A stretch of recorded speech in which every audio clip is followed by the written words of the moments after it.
So I see what you're saying. yeah. Okay. Okay. So what was I doing last time? I figured out how to do SQL properly, or at least get it working. I don't know if it's proper, but If it's stupid and it works, right? whereas last time it was just stupid. Yeah. And I spent like 4 hours trying to get this to work, and I couldn't get anywhere with it. Sometimes it's like that. It is indeed. You ever play Dark Souls? Yes, and I've never got very good at it. I never did get good. No, yeah. But did you get that thing where you would smash your face into a boss for like 2 hours on an evening, and then the next day you'd be like, right, I'll give it a go, and then you smash it in one? No, I never got very far in Dark Souls. But okay, because all I mean is sometimes but Monster Hunter, just yes. like that.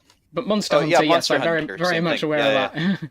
The first time you do Rathalos, you'll sit there for like fucking 3 hours going, why the fuck doesn't this work? And then, you'll leave it a day or two and then come back and be like, oh, I could just do this now.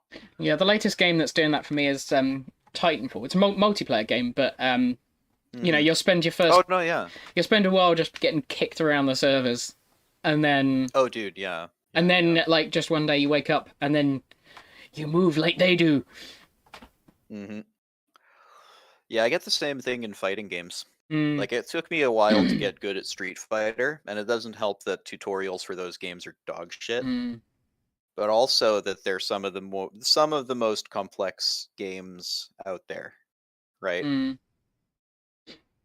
Or I guess their complexity comes from a place that people aren't used to. Like the idea that, oh man, I'll use the big heavy attack, and then you're open for a while. I don't know, like, do you play fighting games? I forget, because like not much. We've tried before, but I've never got very good at them. So yeah, I think a lot of it is just judgment and spacing. And I've got time in my life. Was maybe a bad example to get you started on, except it's super fucking stylish, and it's like real easy to just pick up and play. But getting good at it involves like super giant combos. Yeah, right? I've got enough things like the launcher into combo and canceling into jumps to do combos, and like it gets crazy after a while. Yeah, I've got enough time in my life to get good at like a handful of games, or genres, No, sure. I just really like fighting games, right? Like some of the best times I've had gaming have been like, right, everyone, Friday night fisticuffs, let's go, right? So, everyone, let's play Street Fighter and eat pizza and whatever. You have the hypest fucking night ever. It's like my favorite party game, right? So, and you know that thing that happens when somebody's real good at the game and everyone's like, okay, winner stays on, and then the poor guy's there like 15 games later and going like, yeah, but I'd also like to get a beer at some point, so would someone mind beating me, please? So, rule around my parts is three wins, and then you pass it on the third win. And that overrides the winner stays on. So then you actually get to play.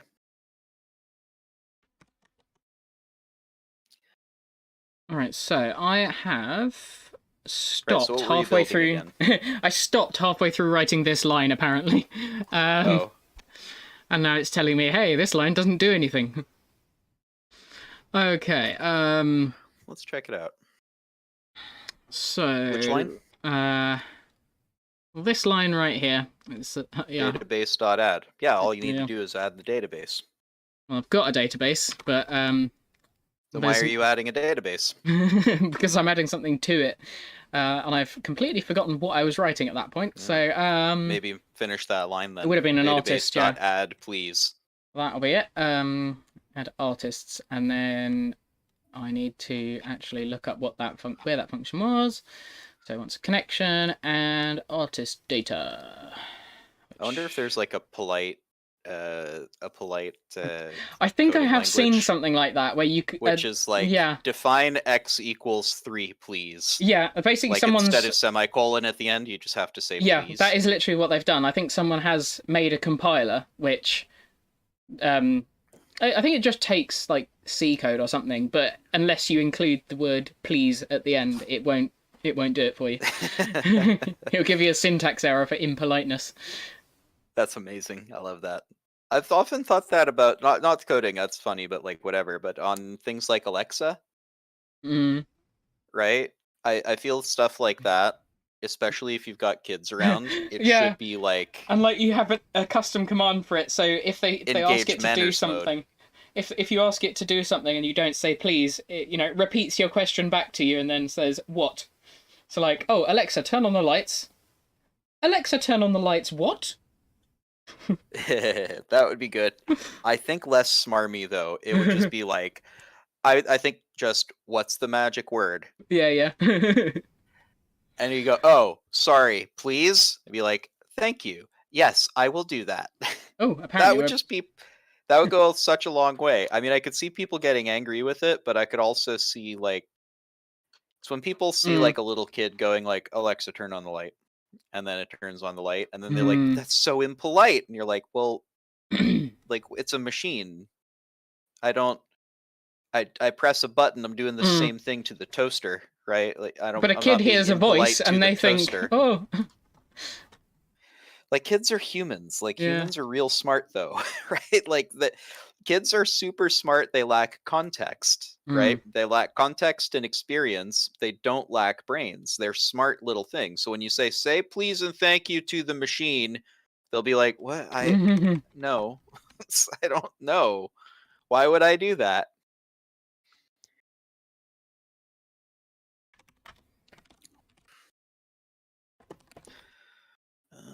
It's coming through on Discord real low res. Or like the top of it is I've actually gone excellent connection on YouTube though. Interesting. So I don't know Discord's working alright for me. I mean, I've set it to 720 because I don't want to be, it's not necessary. Obnoxious. But no, yeah, the top half of the like everything in the middle and down is super crisp. Everything on the top is whatever. That's just stop watching and then start again because for me it shows up fine. Yeah, okay, I might do that. How do I stop? I'll disconnect for a bit. Okay. There we go. On air. Watch stream. Yeah, that's it. Yeah. That was on my end. Sometimes computer go splort. Sometimes I'm still running a rig from like 2012. I need to upgrade this thing. Well, actually, to be fair, it wouldn't necessarily show the same thing for you as it does for me because I'm the one streaming it. It's not showing me the stream; it's showing me the raw. I feel like you should be able to monitor your own stream. Yeah, that'd be nice. Okay. So it's like that's the professional way to do it. You don't really care about what's going in; you care about what's coming out. So you have somebody monitoring the output. So I tried the other day to do the 3 quotation mark thing to comment stuff out, and it didn't work. What do you mean it didn't work? I put where did you put it? I put it above and below the thing that I wanted to comment out. Like you do in the front there. Yeah, hang on. It ran the code anyway. It was super Let me weird. just show you something. If you do 3 like that, it automatically puts on the end ones. Yeah. So what you may have done is that, and then typed your stuff there. So you've made a comment with absolutely, a doc string with absolutely nothing in it, a bunch of code. That might have been it. Then another, Got it. Yeah. I have just gotten to the point where I've now understood that a string is a sequence. Just a bunch. It's just a list. That is good. It's a list of numbers of, like, in this case, the letter S followed by the letter P. It's not so much a list. It's not so much a list. It's closer to being a tuple, because it's immutable. Have you come across immutable? I might have been pronouncing that tuple. Is that wrong? It's one of those things which everyone pronounces differently, like GIF and GIF and JIF. Well, yeah, except that for clarification, when you say that GIF is pronounced in the manner of JIF, I'm like, well, that's sort of demonstrated the issue, hasn't it? Yeah, so but you can this case also you can do that sort of thing. Quadruple, tuple. Yeah, I guess I don't know. Whatever. If you're looking for consistency in English, I think you might be disappointed. So you can do stuff like for letter in, all of that. Print. Print letter. Yeah, and then it will do that, which is nice. It'll just give you the letters. It's what's interesting is it'll give you them in alphabetical order. No. Oh no, it won't. Never mind. S does it's not just come I typed it in I just typed it in almost alphabetical order. You can do that though. Such a day, man. It's been such a morning. No, I'm sure you can. I'm sure you can. But what I mean to say is, thinking about it as a list has helped me understand it, because I'm like, oh, it's a bunch of values in order that you can refer to each position of the information in that location, of that list location, as an index. Or think of it this way. So I could be like, I want the third letter of every word because I want to look through the whole Bible and find me some secret messages. I think this works. Hang on. Look, if we do this, that does it in alphabetical order. So you could literally take could you take every word in a book and sort them word for word in alphabetical order? Yeah, you could do that. Because I feel like I want to do that. So, hang on.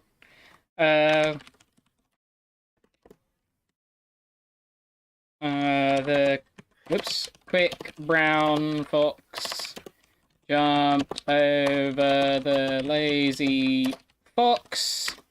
So then you want to split that into words, not characters, because if I just do if you sort it out, it'll just give you L in C, whatever sentence, then it does that. It'll do that. So instead you want to go words equals sentence dot split. Oh, not split lines, split. And then it'll if I look over here, words is now the quick brown fox jumped over blah blah blah, and then you can do. What is that section on the right that you've got there with the orange words? So this is it's just all the variable at the moment. I understand. So at the moment I'm global, so it's just showing all of my global variables. Yeah, all of the global variables, not all of them, but none of the local ones. Yeah. Unless they're local to the global. Pretty much, yeah. Unless they're a weird thing to say, but you know what I mean. Well, yeah. I mean, if you think about it, global is just. And in fact, you have this. Watch. If I go globals, it shows all of the global variables. Whoops. It shows all of the global variables that. Oh.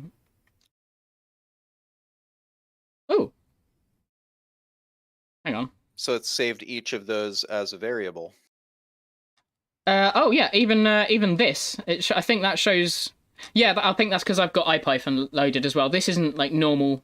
In normal Python, you won't have this, and you won't have see how my things show like the line number. I think I can actually go back and edit my previous inputs, although this is like a gigantic thing. What have I? Where is it? Oh, maybe not. I could have sworn it was up here somewhere. Way up. It's way up there.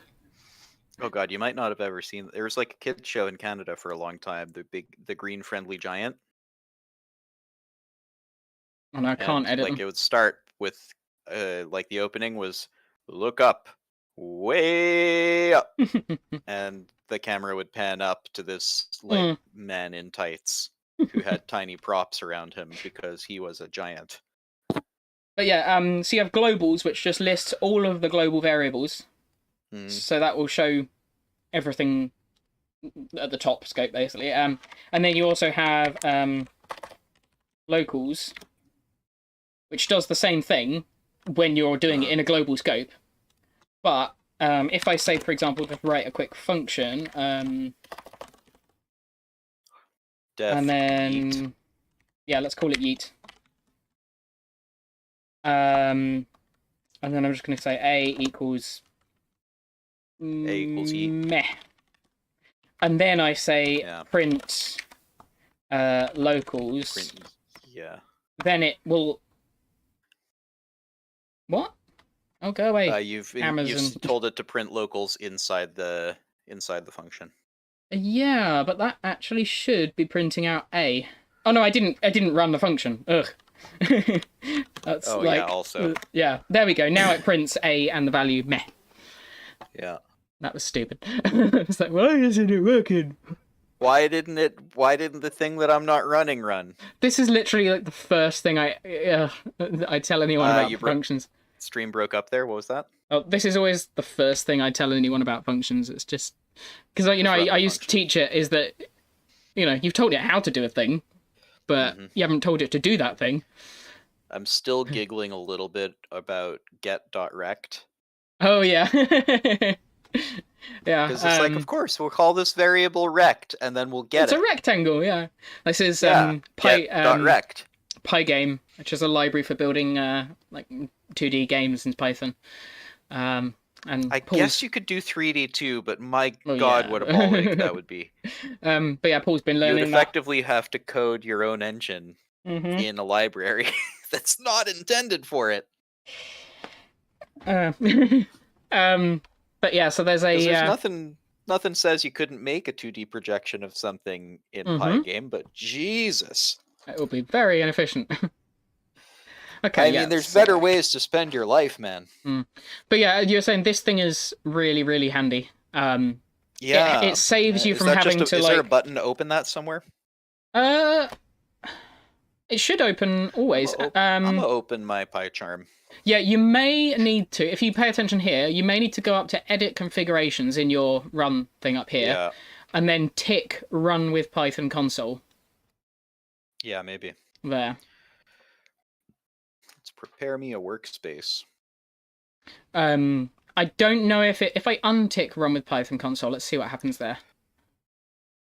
Yeah, it doesn't. Yeah, it doesn't appear if you're not in the Python console. So pretty much the first thing I do in any project, like Python console. Yeah, is go up to here, edit configurations. I do this. You're viewing the Python console, not run. I was looking at run on the bottom.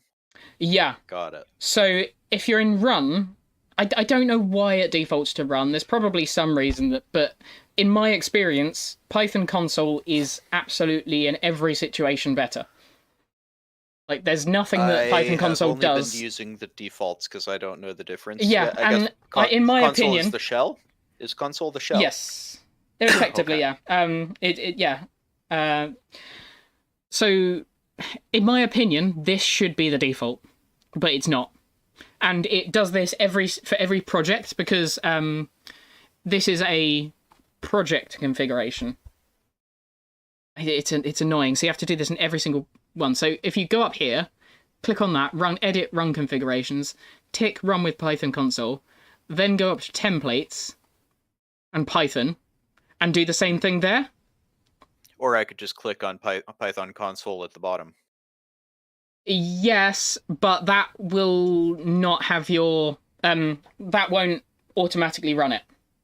So up here, when you click the play button, the run button. Let me pull this aside so that I can follow you in my own PyCharm. Yep. But yeah, when you click the have you got a script loaded ready? Yes.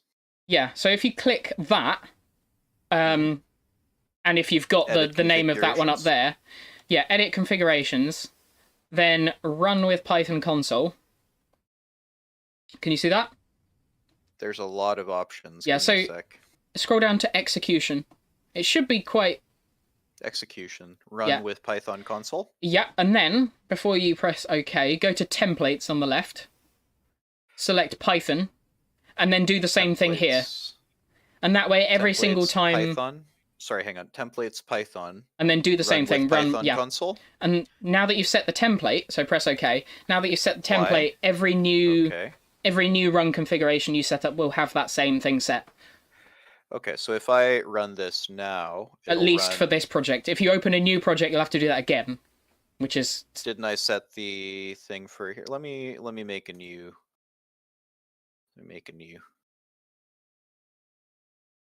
No, that's not what I want. Why can't I start a new Python? New Scratch file? I don't want that. Why can't I make a new... Scratch files are handy, actually. They're Oh, basically, no, I was clicking in the wrong place. Yeah. But yeah, Scratch files are handy because you can use them as like test files, or like, if you want to test some code or prototype something, but you don't actually want it to be part of your project. It's kind of like disposable code almost. Let me just run this real quick. Oop. And then it should appear. Just run it. Oh. Run. I mean, I've got an error there, but that's something for later. So I just printed a hello world in thing. And if you set some variables in that, run it in Python console. And now you can actually type in down here and run, Yeah, let me have a look at that. Let me have a play around with that. Yeah, so then I just created A in the actual console itself, and it appears up there.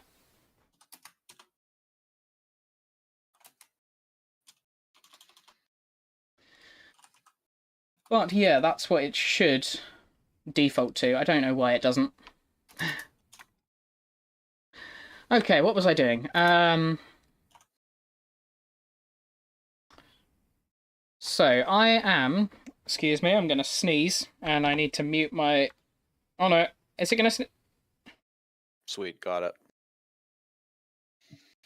No, I'm not going to sneeze. Oh.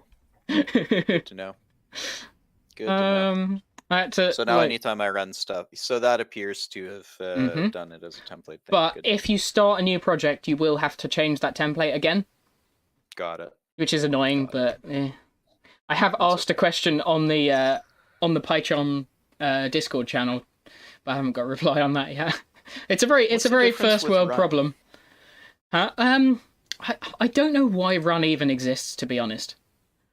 I think run... I mean, there might be a reason. Yeah, there probably is, but I don't see it.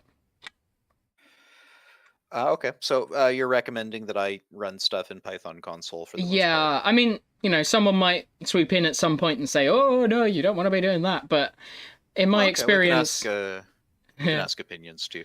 Yeah, in my experience, there is nothing that run can do that Python console can't. But there's a lot that Python console can do that run can't. Yeah, I don't know. Anyway, I was working out my program. I appear to have an option to clear all, whereas in Python console it doesn't have that option. That might be it. That's like, yeah, but then if you rerun, it does that in Python anyway. So if you press that button, it runs the whole thing again.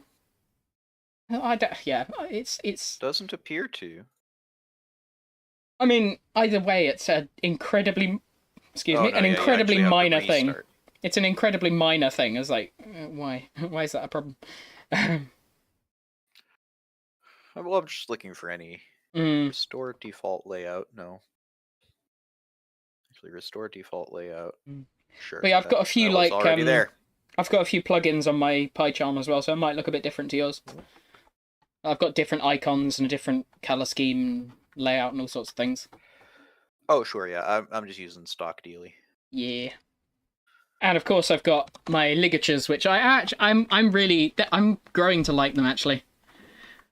A lot of people don't, but I think most of the reasons that people don't like them are counteracted by the plugin I've got.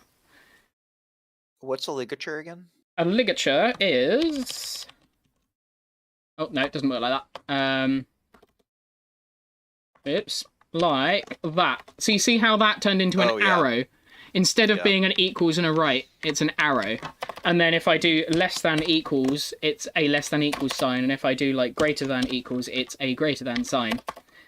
Equals equals turns into a longer equals. And then it does stuff like, for example, have you done list slicing yet? No, I'm just moving on to lists like now. Okay, so this is a useful thing to know. Lists and sequences and tuples, I think. Yeah, this is a pretty useful thing to know. So if I just tuples, go, tuples, yeah, tuples. So if I say, let's just make a, I'll make it a string because you can do it with a string as well. A, B, C, D.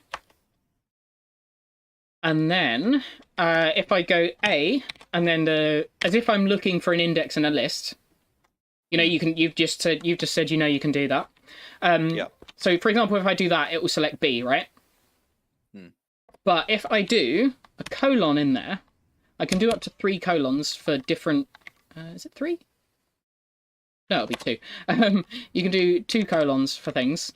And you can choose whether or not you want to put them in at all. But the first one is just which value to get. But if you add an extra one, it will select everything. Sorry, if you add a colon after that, it will select everything after that value. Mm-hmm. And then if you put another number in... So in this case, it would select BCD. Yeah, exactly. And then if I add in a few things there, and then if I add, say, 4, it will select everything between those two. So it will go B, C, D, inclusive. E. Yes, I believe it's inclusive. Hang on, let me just... that's This would be a good place for a Scratch file, it occurs to me.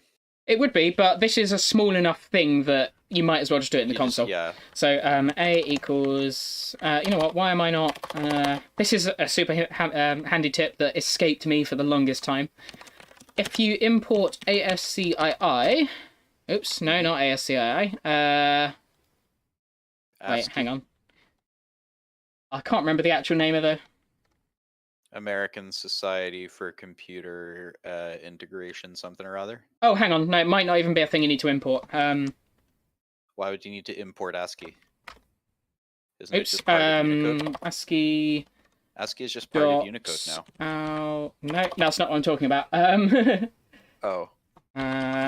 Information exchange, that's what I it is. can't... American Association for Computer Information... American Standard Computer Information exchange. It's string. It's string. You need to import string.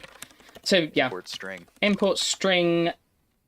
Then you can use string.ascii. This is, ASCII.lowercase.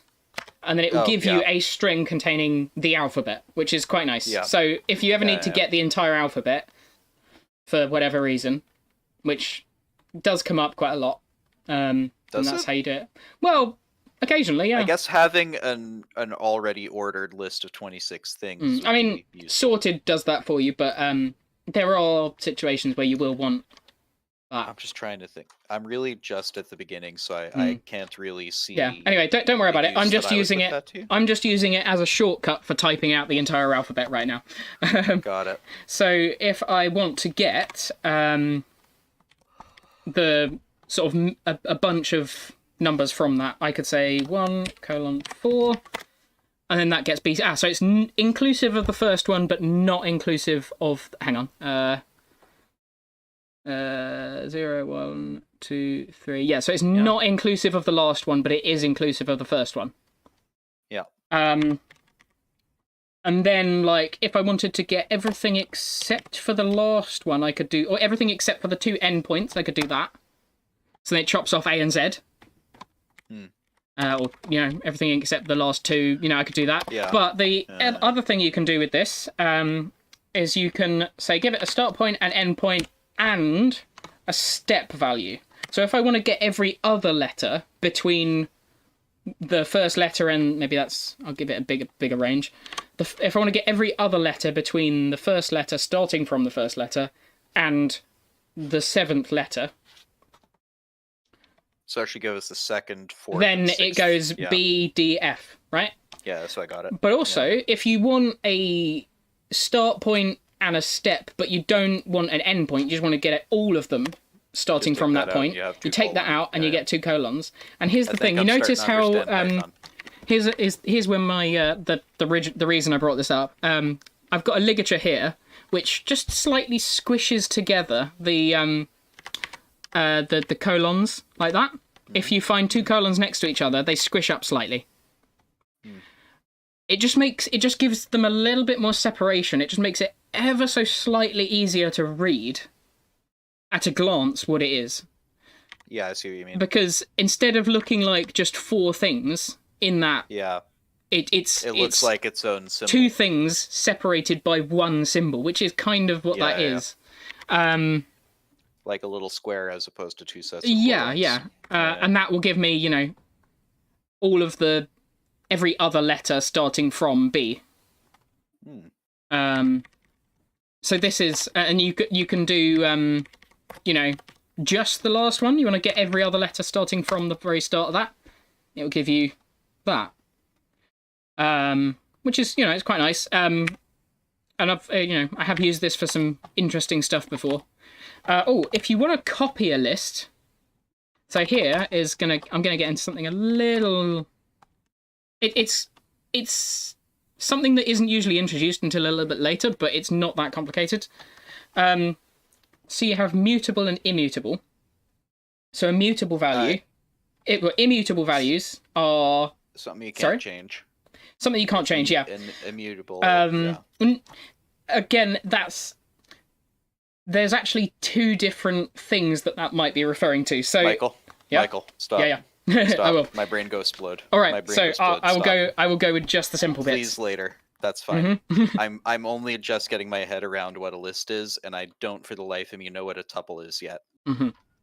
So I'm just going to say. So I'm still very much at the start. I'm sure all of this is super great, and I'm looking forward to seeing how you work. I'm going to boil this down to the absolute only relevant part that is simple. Okay, so tuple. All of it is just really I'm going to demonstrate. What is it? Yeah. For me, what is this used for is always a good starting point. Okay. Yeah. Okay, so let's say you want a let's say you want a pair of values. Boy, do I ever. So like, let's say you're pairing a number to a word. So I'm going to put a word here, and so the word "and" is paired with number 1. Yeah. Okay, that's a tuple. So a tuple is unchangeable once you've made it. No, it's like a list, but it's more sort of solidly defined, right? So in a list, I can go in. So if I make the same thing as a list, so a square bracket. List equals the same thing, so 1, and. Yeah. Right? So I can actually go a_list 1 equals but. And that's fine. If I now go a_list, it changed it, right? But with a tuple, I can go a_tuple. So hang on. So you made a list including the values 1 and the value and then you changed the index 1 to the word but, so therefore printing out it's not necessarily an index. Yeah, it's not necessarily an index because you wouldn't search for it by looking for value number 1. But if I want to have these two values, like basically if I want to package up two values into one value. So I don't know what you did then, because what it looks like you did to me is you selected a_list bracket 1 equals but. Okay. What it looks like you were doing to me was replacing the word and with the word but. Okay, I'm trying to think of a better way to do it. So I'm just let me show you this first. Okay, yeah. So a tuple. A tuple. Is kind of the same thing. Tomato. It's slightly faster to run, but that's irrelevant for now. But when I go a_tuple, and if I try and say read what it is, it works fine. It tells me this. But if I then try and change it, so if I try and change it to that, I can't. It throw an error. It throws an error, right? Because those two things are one thing. So what you've done, I cannot separate them. Yeah. I can replace the entire tuple with something else. So I can say a tuple equals tuple with 2 or 1, comma. So that's the difference. A list you can change once you've made it. And then so that works. That works. I can replace the entire thing. That's the thing. So that's the main difference between them. Okay, why would you ever use a tuple? That has kind of a lot less flexible. Here we go. So let's say I have a function with a default value. Do you know about that yet? I know what a mathematical function is. Is it related to that? Okay. Yeah, exactly. Yeah. So let's say I want to have a function that multiplies two values together. Or no, I have a function that wants to sum. I mean, this already exists, but I want to make a function which sums all the values in a list, right? So sum func. I'm not going to overwrite the existing one, which is just sum. So values, and then I'm going to give it to define some funk. Yes, I love that. And then I want to give it some values, but I also want the values to have a default. I mean, you know, who knows? Maybe for some reason I want the default sum to be 0. Like if I try and sum an empty list, it just gives me 0. Actually, that does sound kind of, you know, useful. So the default value. Sorry, that went completely past me. What was that? So let's say I have a function which is going to sum up all of the values in a list, right? Okay. Give me, you know, whatever all of them added whatever together. The value. So if I pass it an empty list, should it give me an error or should it give me 0? If I want it to give me 0, I could do this. Theoretically, it should give you 0 because if you add a bunch of stuff that has no values, then the default value for adding nothing should be 0. Yeah, surely. exactly. I mean, intuitively, that's the way it seems to me. So I'm just using this as an example, but like if I don't give it a value, then I want my default to be an empty list, right? And this is not the way you do it. In fact, Python might even give me a warning. Yeah, it does give me a warning, but this is why I'm going to be using tuples, and I want to show you what happens if you do it wrong. My thing here is highlighting that as a warning. It says default argument value is mutable, and there's that word. So if I then say return... I mean, here I'm just going to have it... I'm just going to use the existing function because I can't be bothered to write the logic for it, but let's pretend I actually wrote the code for this. Some values. But then maybe I want this function to do, like, sum all of them, but add 1 to the first item. Okay. So, again, this function is a bit abstract now. I have no idea what you're trying to do. Okay, are you trying to add numbers together? Add 1. Okay, so let's... Yeah, this is a bit difficult to explain now, but it is fairly simple if I can explain it in the right way. I think you got yourself into the weeds there. Okay, what is the sort of one-sentence elevator pitch for this? Or is there one? Is it just a sufficiently complex idea that it takes a while? What I'm trying to do is I'm trying to set it up to show you the wrong thing. So if you just kind of... Oh, don't do that. Don't show me the wrong thing. Just explain. I'm setting it up to show you a demonstration of why. Like, because it's something that won't make sense until you see it happen. Okay, well, if you have... sense. It might make sense. If you have a default argument that's mutable, like this, yeah, and then somewhere in that function, you change the values rather than just reading them. So let's say values... You append something or something like that. Yeah, or yeah, exactly. Or I say values something 0 alters the list. Something makes a change to the list. Okay. Plus understood. Equals 1 or something like that. Okay, so we have altered the list somehow instead of reading from the list as intended in the code, say. Somewhere along the line, this happens. Yeah. You want this to throw an error. Effectively, yes. Because so and then hang on, here comes the actual problem. If I now run that function without an argument, so some add func, but I don't give it an argument. So remember the default was 0, like a list containing 1 entry which is 0. So it should return me 1, right? Because it adds 1 and then sums the values. So it turns 1, that's fine. But then what happens if I run it again? 2. I ran the exact same function with the exact same input, nothing. Because it's updating the value each time. Yes, because it's actually changing the default value. So as a tuple, you don't want... Okay, yeah, I see so what you mean. What you should do in this case, and what PyCharm tries to like recommend you do instead, is set it to none, and then check if the default value is none. So if values is none, then you set it as the default. So values equals 0, right? Yeah. So now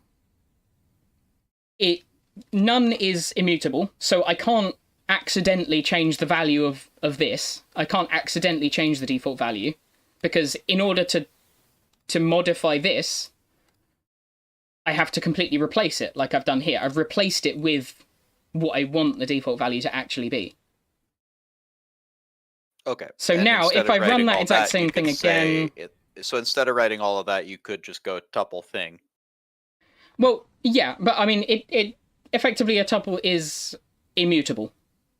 Yeah, so it does the same... Is, did you just write out longhand what a tuple does? Sort of. I mean, if I do this with a... Yeah, again, I've just explained the difference between mutable and immutable, not necessarily between lists and tuples. Okay, so hang on. So I just the difference between a list and a tuple is that one is mutable and one is immutable. Yes. But there are other differences. Well, that's the main one that really matters. So if I say do this... So there are other things that I don't need to know about for another 6 years. Maybe. I mean, they'll probably come up, and then you'll go, oh, right, that's it. Yeah, okay. If it's a thing that becomes self-evident in use, then that's great. It will. I'll learn that later. That's fine. But and the probably main difference is you can change one of them, and you can't change the other. And there are reasons why. So if I do it this way, wish it for not change. For example, if I do it this way, it will throw an error. Run the same function a bunch of times. Oh, hang on. Hang on. That's actually not. Am I right or am I wrong? There we go. So if I do it as a tuple, then... Okay. So have I not understood? Then it throws an error. Yeah, you have, pretty much. Okay, yeah. In the way that matters. I'll read my book too. Yeah, I've been doing this very short time. Yeah, so... but this is something which is going to become self-evident when you hit a problem. When you hit a problem and you're like, why the hell is it doing this? This makes no sense whatsoever. And then you look up an answer to it, and then you'll see the word mutable and immutable, and you'll be like, that's it. It finally makes sense. You know, it's so simple and it makes so much sense. But so I'm looking forward to a nice click sometime, and that's it is one of those things you have to have that click, but to be aware that click exists helps. Good to know. Thank you. So a tuple is a list, but it's a list that you can't change under any circumstances once you've made it. Yeah. It's unless you want to change the whole list, you can't change the list. Got it. So you're packaging up. Okay, see what you're doing is you're real sure that list ain't gonna change. Or you're really sure that if you want it to change, you want it to completely change. You don't want to keep any of the old values. So actually, one sort of metaphor I like that it probably will help a lot is I like to think of it as like a warehouse with an index at the front. Is this a one-dimensional matrix? Yeah. Okay, so I understand then. In a way, yeah. But in the ways that matter, yes. Got it. So you could set up a two-dimensional matrix with two tuples, for example, or a tuple. Yeah, there are more efficient ways to do it, but that you can alter the stuff out of the tuple with the list that sort of multiplies through matrix-wise. Yeah, there are more efficient ways to do it, but yes, that's it. No, sure, there's always more efficient ways, but at this point, I am not concerned with efficiency. Yeah, but I'm just going to tell you my metaphor. I'm concerned with hacking stuff together. And seeing if I can't make it run. I'm interested in, hey, I wonder if I can make Doom run on this watch. That's what I want to get to. Oh, I'm getting a smartwatch soon. I should do that. I have one of these. My aunt got me this a while ago because she sort of won a competition at her bank or something, and she got this exercise watch that has no brand on it. And it has an app. It's all right. It does all of the stuff, and it has a screen. And all I can think looking at it is, I wonder if I could get Doom running on this thing. But there's no documentation anywhere. Nobody seems to have understood what this watch is. I think it's one of these things that's like a manufacturer in China came up with this design and is selling it with 2,000 brand names on it.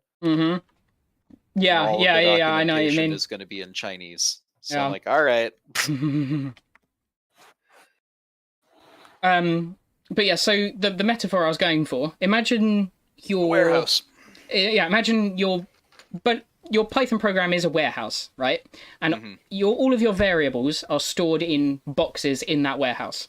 and each of those boxes has an address, and you can see what that address is. So if I say A equals 1... Are we talking memory addresses here? Exactly, yeah. So if I say... Oh, I actually don't remember what that... Tell you what, I'll make a more... Because this is higher level than memory addresses, isn't it? Yes. Because, like, ultimately, what's happening is you're switching switches on a little tiny SSD switch. So ignore what I'm writing just now. I'm just setting up an example. I will ignore you momentarily. Okay. Yeah, no, I understand where I'm coming from. Understand that I have a weird computer knowledge gap, which is I know a lot of the stuff from the 80s, and I know nothing since like 1994. I'm kind of similar. So I know a lot of the stuff that's sort of down at the bare metal. So I know how, the transistors and logic gates and everything like that works. I know roughly how a CPU is built, like the raw elements of it.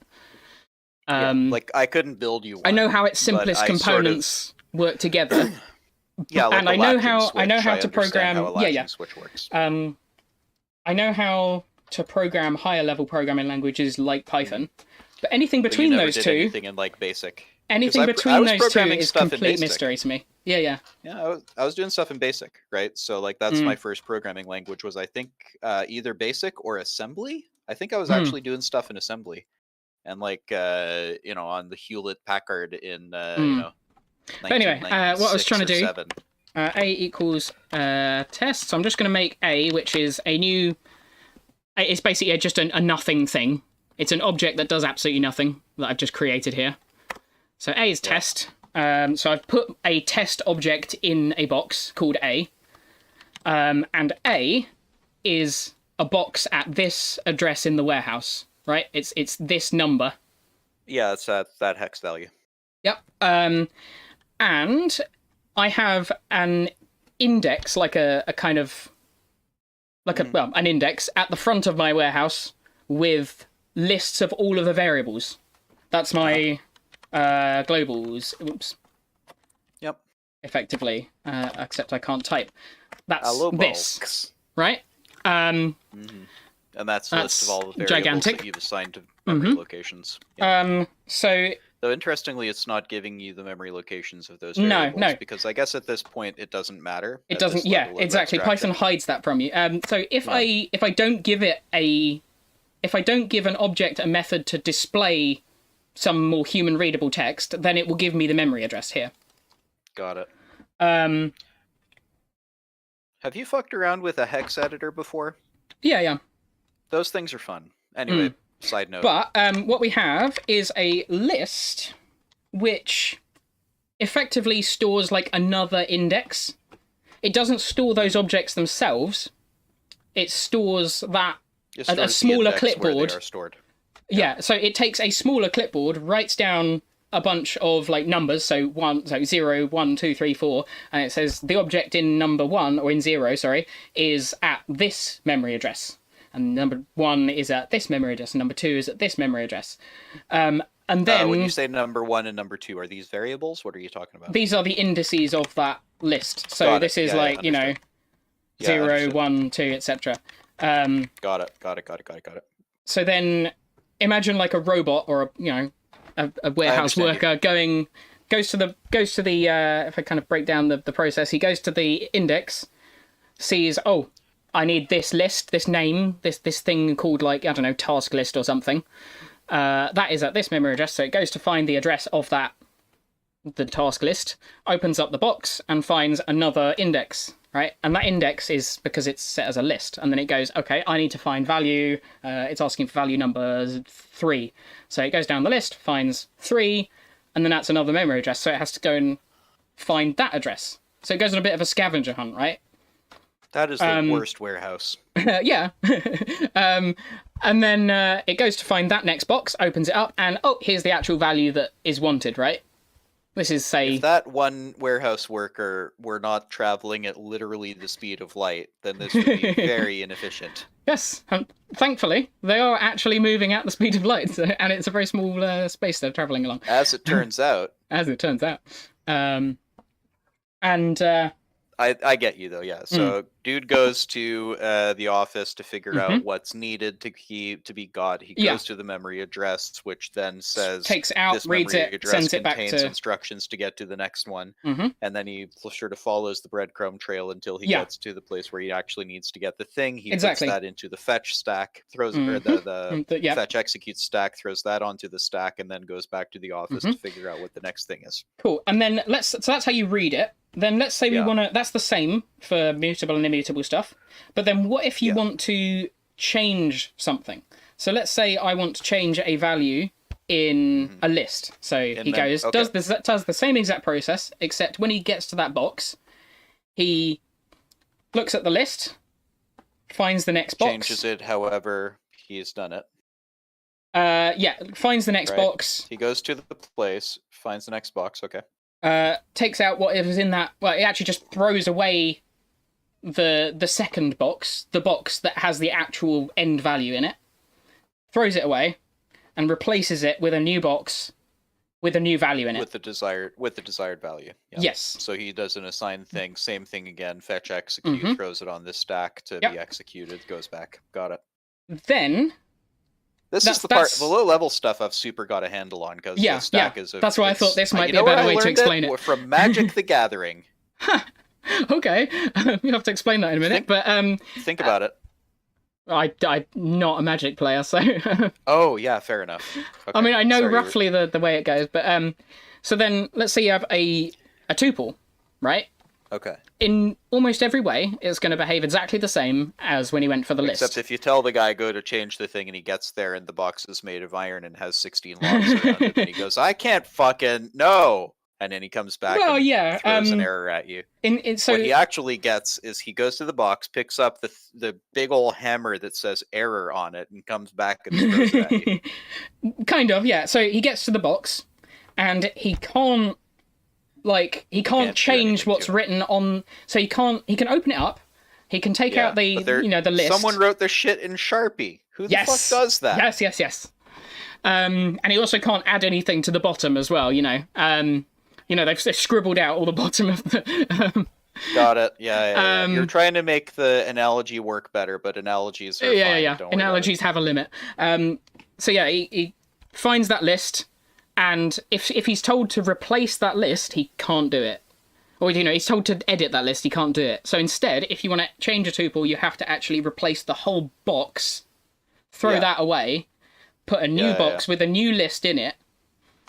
And, so instead of labeling the box with a paper label, somebody just Sharpied it straight on the wood bit. And the guy's like, well, it can't be this number, so we need to take the whole box out and replace it with one that has the correct number on it. And some of those values... Some of the addresses on that list inside the tuple might point to the same places that they did before, but he still has to replace the list. Replace that box. So he doesn't necessarily change what the contents were, but in order to change which contents that list points to, he has to replace that whole list. Yeah. So the difference in working with a tuple and working with a list is in how you alter it. Yeah, and then the effect that has is that if you have sort of multiple things workers trying to access that same box, or, that same worker comes back to the same box in multiple different contexts. You should be able to expect that a tuple is not going to change because it's they will have type, so therefore, okay.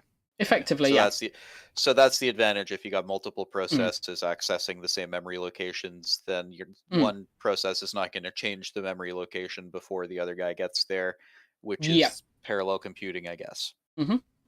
Got it. Thank you. Appreciate that. That took a while, but I think we got there. So then, a lot of the... For reference, I wouldn't have needed the warehouse analogy. Yeah, but I just like it. Oh yeah, if you need the warehouse technology, the warehouse analogy, then absolutely explain it that way. I don't necessarily be okay with that level of, because I understand not being able to change something. God, do I ever understand not being able to change something? But yeah, so for example, integers are they're immutable. You can't change anything about the number 1. If you want to change what number, let's say you want to change a character's health value in a game. You don't change what that number means, you replace it with a different number. Yeah. Because if you were to change even the if definition you're of the number 1, then that would cause some issues for anything else that references the number 1. Yeah, even if you're doing health, if I can spell So in general, properly, you want to use a tuple anytime a bunch of stuff needs to access the same sequence of things. But you see, even if I'm what is the generic modifying term for any of these objects that contains a bunch of values? Sequence? Because I can't call it a list, because a list is a usually. type of list. You see what I mean? Yeah, so there's in Python they're iterables. There may be an because to me it feels like I should be calling it a compound sequence. object. Is a sequence another thing? A sequence is a thing. Just in fullness of time, tell me what I ought to call it. Because I've been calling everything a list, and then it turns out that there's a bunch of stuff that could reasonably, in English, be called a list, but in computer science are not called lists, because that has a very specific definition. In the context you're likely to be in anytime soon, it's iterables. Iterables, got it. Yeah, it's anything that you can iterate over. Yeah, exactly. So lists, A, B, so C an iterable is object as opposed to like an integer, where technically I guess I could iterate over a single number. Which you can't in Python, but you can't actually. An iterable is anything that you can go for item in something with. Yeah. So if something is iterable, that's possible. If it's not iterable, you can't do it. So if I say for item in 1... Yeah, for item in 1... Print item, that will give me an error, because int is not iterable, right? Got it. But if I say for item in a list that contains 1... Oops. Didn't mean to do that. That's fine. Oh, no, that's... Yeah, you put in a backslash. I put in a backslash, but if I do that, it's fine. Right, it does it. And then, obviously I can add other stuff in there, and it will print out all of that. It'll print 1, 2. I can do the same thing for a dictionary. So if I say, Dictionary is another one. So a dictionary is iterable. Mm-hmm. And it's a bit different from a list, but... and it is mutable? It is mutable, yeah. Is this one of the ones wherein the order doesn't matter? Was that the idea? Yeah, you can get an ordered dict, but that's not usually that necessary. Why is that different from a list? Let me give an example. Let's say... Actually, you know what? Forget that. That's too into the weeds. What is a dict? It's really not. Okay, so I'm doing a dict here. Don't do the dict. You know what? I'm going to call it Z. So, I'm making a dict correct. here. Yeah. And let's say I want it to be in this order. So A, B, Z, C equals C. Right?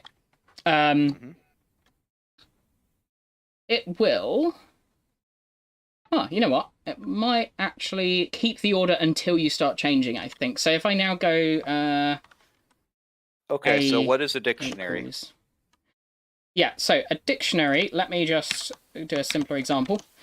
So I've created a dictionary there, pairing up A to 1, B to B, Z to Z in words, and C to C, the word C. And then if I say A, and it works exactly like an like a list, except instead of going 0, 1, 2, 3, you go A. So I'm looking for value A in... Let's not use the same name. I'm looking for value...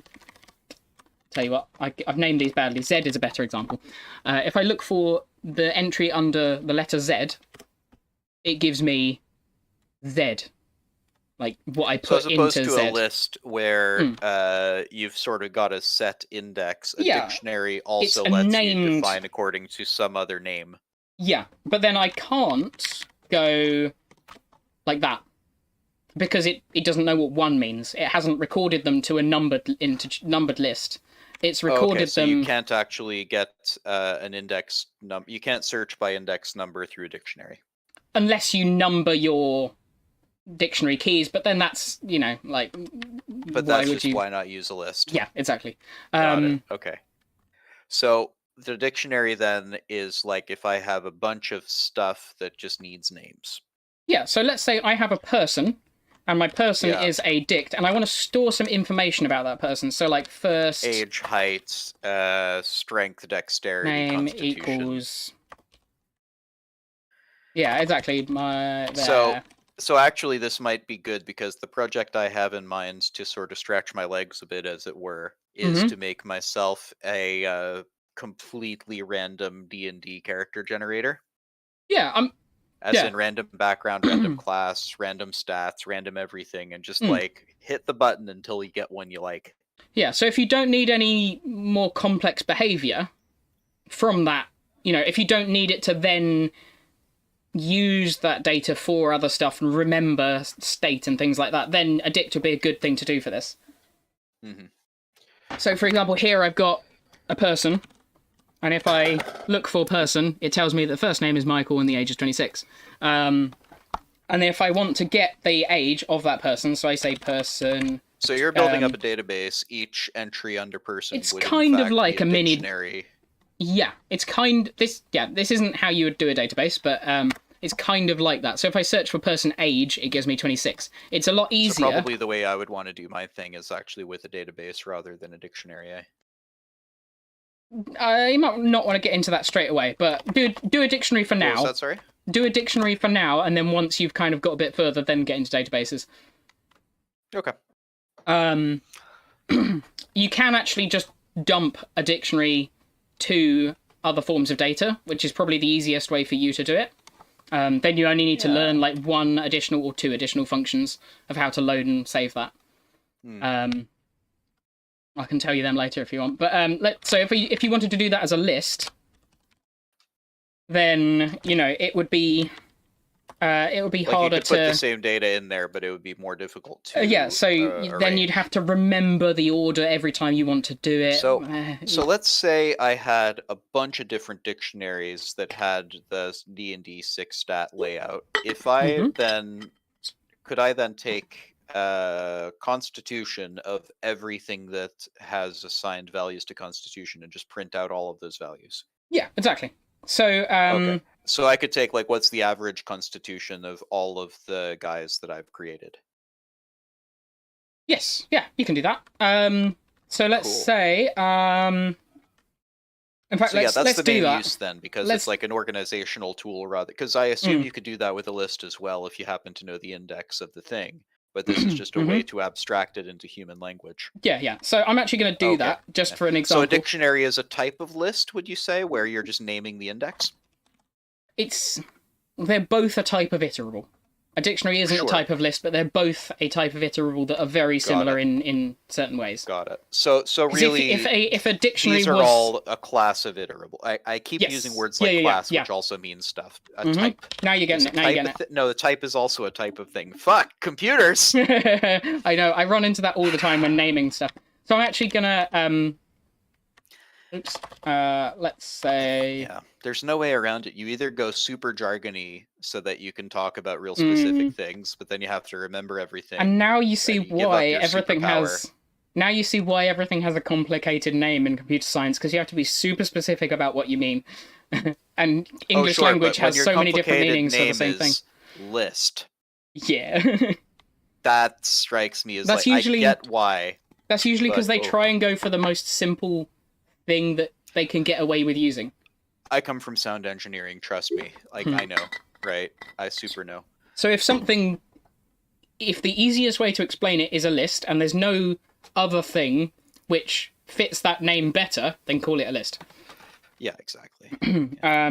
So let's just make a character equals dict. Oh, you know what? I forgot to do something, but let's just... Let's make a list first. Characters is an empty list, and then I just want to make 50 random characters, right? So they're all going to be called Dave, because I can't be bothered to write a name generator. Name equals Dav. Yeah, so they all have different pronunciations, but they're all spelt the same way. Yeah, it's very complicated. Don't worry about it. So con is let's just make it a random value between 1 and 20. Random.randint. So 1, 20. So that generates constitution scores for 50 people called Dave. And then I'm going to save that into... I'm just going to actually append that to the list. So characters.append. And you've used append before, right, for lists? It adds value to the end of the list. Yeah. Extending the length of the list. In fact, I'm gonna make this simpler to look at. I was trying to do it the fast way, but I'll do it the visually obvious way instead. Quick feedback. I assume I had the right of it when I answered you. Yes. Yeah. Got it. Thank you. So I'm appending. Tell you what, I'll name this char to make it even more clear. So I've got a list of characters which is going to have 50 people in it. At the moment it's empty. And then for each number in 50, I create a new dictionary with a name and a constitution score. Constitution score is random. Then I append that to our list of characters, right? And then when I'm done, that is my list of Daves. And they've all got random scores. A couple of them have an intelligence of 1. Constitution of 1, yeah. Constitution of 1. They are so frail. Mm-hmm. That's a -5. I mean, I could do a 4d6 minus the lowest, but nah. If you're a wizard, you are losing hit points on level up. Oh yeah. Okay, what was I doing? So his name.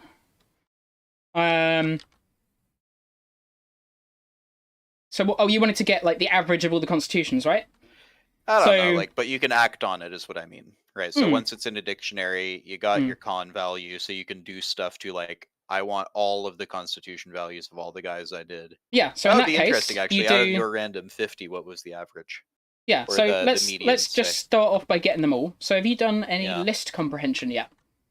No, I've literally told you several times. I have. Yeah. I have a book, and I started the chapter on lists yesterday by reading the beginning paragraph and going, no, I am not able to concentrate right now. I really like list comprehension because it's like plain English. Pretty much. So, first off, we need... It's basically a for loop inside a list. So if we go for... first we need to give it a name. So let's say we're looping through a list that contains characters. So the name is going to be character or char. For char in characters. So what it's doing there is it's looping through my list of characters. And for each one of those characters, it just moves it into this list. So this basically just copies that list. Doesn't do anything special. So for each character in that list of characters, include that character in this list. It's literally just a long way of saying copy it. So if I want to get the constitution, I can modify this first bit. So I can look for the character's constitution score, right? So what that does is it just gets a list of all of the constitution scores. Mm-hmm. And if I want to get the name, I can just swap that out for name. And they're all called Dave. Yep. And then I can also do like, I mean, they're all called Dave, so this next bit is going to be really silly, but if... The average name. Char... Hang on, it's Python. We could get the average name. That would be real wacky. I don't know if you can, but... No, because I don't think... You can add strings together, but I don't think you can divide them. I don't think you can divide them. Strings? Let's find out. Because division is just multiplication by a reciprocal, right? So... Yeah. So let's say I want to find the names of every one of these characters. Can you multiply by 1 divided by Dave? We will find out. So let's say you want to find the names. What happens if you divide by Dave? Probably an error, but we'll find out. Oh, can we find a way to do that? That tickles me. But anyway, so let's say I want to find the name of every character that contains... So I don't forget. Divide by Dave. Let's say I want to find the name of every character with an average constitution score, so of 10, right? Of the middle value. Sure. So I can do this. Find so make a list, char name for character or char in characters if char constitution is equal to, like, double equals 10. So you get a list of all of the Daves with 10. And there's only 2 of them, so it gives me 2 Daves. Cool. So then if I want to use that to work out the average score, that was the original question, I do that by summing all the values, right? And then dividing them by the number of values. So that's len, length, characters, and then I just do that. Len is the string one, isn't it? Won't len give you the length of number of letters in the string? No. Thing is, here, again, remember, we're not looking at the names, we're looking at the list of characters. So we're counting the characters. String, it'll give you that. If you do length list, it'll give you list, because a string is also an iterable? Yes. A string is also an iterable. Okay, that's got rid of a little gem in my brain. Thank you. So here we have the sum of characters won't work because you can't add. Where am I looking? Here, where I've highlighted this. For some reason. Oh, okay. There we go. I actually don't know if you can add 2. Well, it's not going to work the way we expect it to, is what I mean. Okay. If we add 2 dicks together, that came out wrong. No, just add them together. If we add 2 dicks together, we don't get what we expect. So instead, I want to get the constitution score of this, which is what I did before. So we'll replace that with a new list. So char constitution score, for char in, right? So I want to find the sum of all the constitution scores in that list divided by the number of characters. Okay. And then that gets my average, which is 11. So the average for all of this list of 50 has become 11. Yeah. So which is about right. So that's it's about right. So if I repeat that again, but like I have only 5, that's probably going to throw off the mean a bit. And then I do that same thing again. My mean is slightly off, right? And I do that again, and then it will come up with... it's going to be somewhere around... But then if I do that only once or twice, then it's going to be 10... Oh, wait, I forgot to, generate them again. Okay. And this is because it's a mutable list, or a mutable iterable. Yeah, so let's just generate 1, and I'll find the average value of that 1. Why is it? Really? Oh. No, you know what's happening here? Yeah, I'm not creating a new list, I'm adding on to the end of that list. So I'm actually making it more and... You're adding more values to the list. So because you're appending the average to the list itself... Rookie mistake, that one. But yeah, worth paying attention to mistakes, because they are... Yeah, it's good to pay attention to what kind of mistakes you make a lot of. So this time I'm only doing 3. This will probably make the average much less average. 16, there we go. So I actually rolled quite high constitution scores for all of them. So the average is 16 this time. Now, this is important. I still want to get the average of Dave. Good. It's like if we had a bunch of different names, could I'm going to have to do some tests here. Whatever those names are. Dave divided by... Dave, Sally. I don't know. Let's see what happens when we divide Dave by... Nah, doesn't work. Okay, cool. Unsupported operand types for string. So Can you cause those to become a list? Let's see if we divide that by 2. And then you can... Yeah. So what we could do... You can't Okay, here we're getting... by a string. I'm kind of curious as to what would happen now, just because... let's fuck with it. This is a bit more advanced than what you'd be on right now. Way to get random names. Just let's make a scratch file. Another name.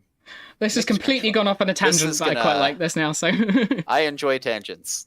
So let's make a new class, and this class is going to be a name divider. Special.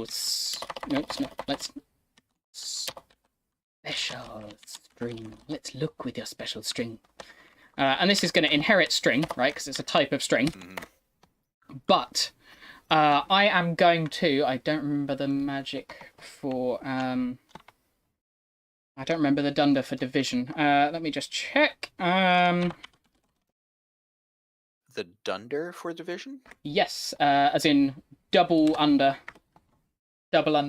Oh, right, that's pretty obvious. So, if you inherit a class, like I've done here, it gets all of the behavior that was in the original one. So it's copying everything that a string can do, but I'm adding on the ability to divide it, right? So I want to define div, and then I need an other value most likely. Yeah, other. Okay. So let's also make sure that that's an integer. If not other... Oops.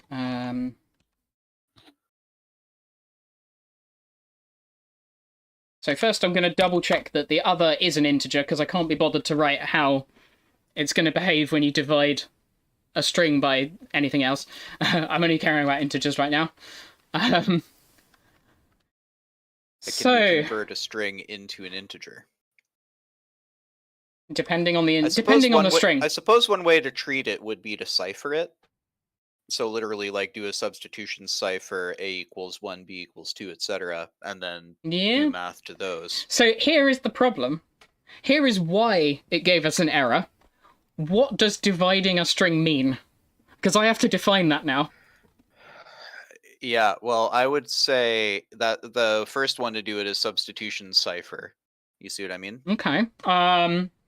Take the index of the location of each letter as its number. Okay. And then what you know what a substitution cipher is? Yeah, kind of like a Caesar cipher. A equals 1, B equals 2, C equals 3, and then I would send you a list of numbers separated by spaces, say. So if you can do that, so this is why I was like, how about we make a list of all of the letters of the alphabet? Which we have already, remember? That was exactly. It's coming back to us. And then we use the index of that list to and let's assign also each letter a value, and then that value is what we can divide, because that is just numbers. So you could also just take whatever the Unicode value is in hex and divide those. Oh yeah, we could just do that. End up with That'd another. Probably be easier, but and then just end up with another Unicode value, and if you don't, then you divide by something else. In that case, we use ORD. See what I mean? Like, because the letters are already numbers is my instinct. So if you take whatever the letter's number is, then okay, this is the other actually way to do it would just be substitution cipher. It's a reasonably easy problem to me. My original idea was oh, hang on, I've got to raise an error first. So my original idea was just truncate the string. So like if the length is 10 and we divide it by 2, then it just gives you the first 5 letters. But this is more interesting because this comes out with. But then you would get like Dave divided by Sally would be like Sadav or whatever, right? Sadav, as opposed to like a wacky other thing. Whereas this will end up giving us all kinds of crazy Unicode characters, which could be fun. Well, exactly. Yeah. So like divide Sally by Dave and end up with a bunch of Mandarin emojis or something. Yeah. Okay. Yeah, Mostly it's going to be Chinese characters, I got to tell you, because there's fucking thousands of those. Well, the thing is, we'd have to divide it by a number low enough to like a decimal low enough to actually take us to the Mandarin characters. Otherwise, it would just shift us up by a few. Or it would just shift it, or it could overflow or underflow and give us a new value. Even more fun. In most cases, that would be awful, but in this case, what we're looking for is stupid results, so it's okay to arrive at those by stupid means. All right, so what am I going to do? I'm going to raise an error if we... So I basically want to raise this same error. Okay. Because this is just sort of for types I haven't supported yet. Got it. I suppose I'll give it some... Ooh, you know what? I've got a better idea. If it is an integer. Then we'll do this behavior. Put this on your portfolio. Give me co-credit. Give me co-credit as the designer. Sure. This is going to revolutionize absolutely no industry. Well, who the fuck cares? It's a thing. We developed a thing together. All right. So if it's an integer, because it's my idea, half of all revenue. Developing it with you. Half of all revenue. Dude, we'll make literally dozens of dollars. That's a high estimate, that. Okay. Dozens, I tell you. Okay, so I actually don't know how to get the value of a string. That could be interesting. Ooh. Let me just... Because you know what I mean? Like, in theory, each letter has a value. Yeah, hang on a minute. That's not what I'm talking about. So if I just print self, what happens there? Made... test equals special string 1, 2, 3, 4 A, B, C, D, capital H, A. Oh, you know what? I'm just going to call it Dave. Dave. So now, what happens if we divide Dave by... Actually, it doesn't matter because I'm not doing anything yet. Test divided by 1, 2. Can't type. No, I'm not doing anything with this, but here we go. So that's just going to run this function. At the moment, all it does is print that because I want to know what happens here. But I've just put it there. Why is that not supported? It's... Okay, I'm going to have to look this up. I'm doing some more learning. Operand types. You can't divide by special string and int. I'm doing some more learning. Are they strings? So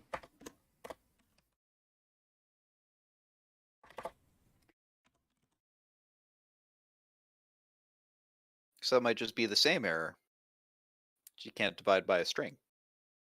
Yeah, I think I might be using this slightly wrong. I need to look up how this works. I see. Xdiv y.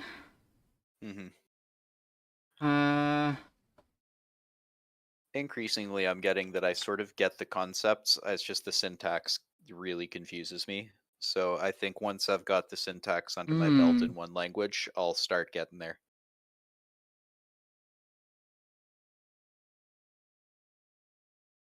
Ooh, I'm getting into some interesting questions now. Welcome to the rabbit hole. You're welcome. Fuck that actual piece of software that you were developing. Time to answer interesting questions. How do I get the Python get the method of operator, I guess? Yeah, so I'm looking at magic methods, is what these are called, or dunder methods or magic methods.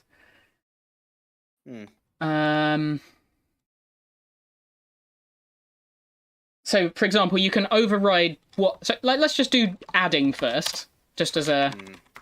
So if I... Well, we know you can add strings together. If I overwrite what add does, then I'm just going to have it print out when it does it. I'm just gonna super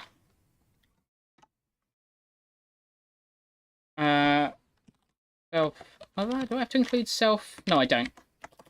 Oops. So I'm just doing that, and then I want to do adding. There we go. So now if I add a special string to something else, it prints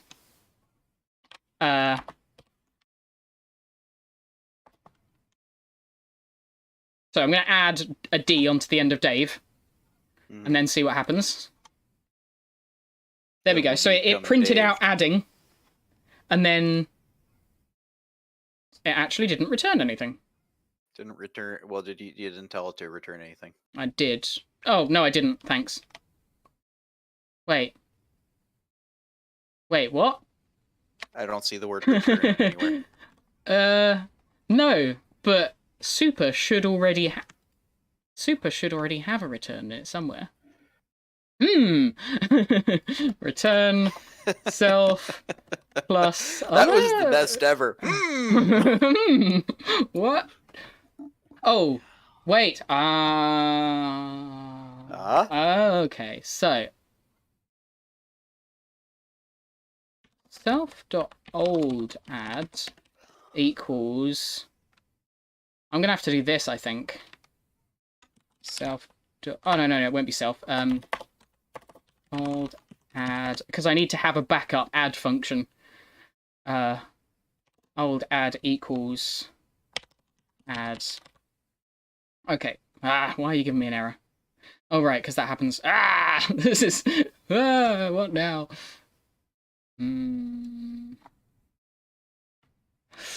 Oh, this is.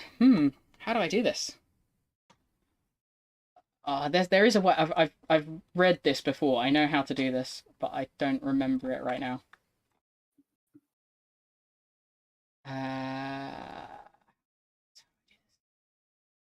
Would it help you to talk through it, or are you in the weeds? At the moment, I'm looking it up. I will talk through it in a minute. Overwrite add. Operator overloading. Don't overload the operator. We've told you about this. He's on vacation next week. Chill out.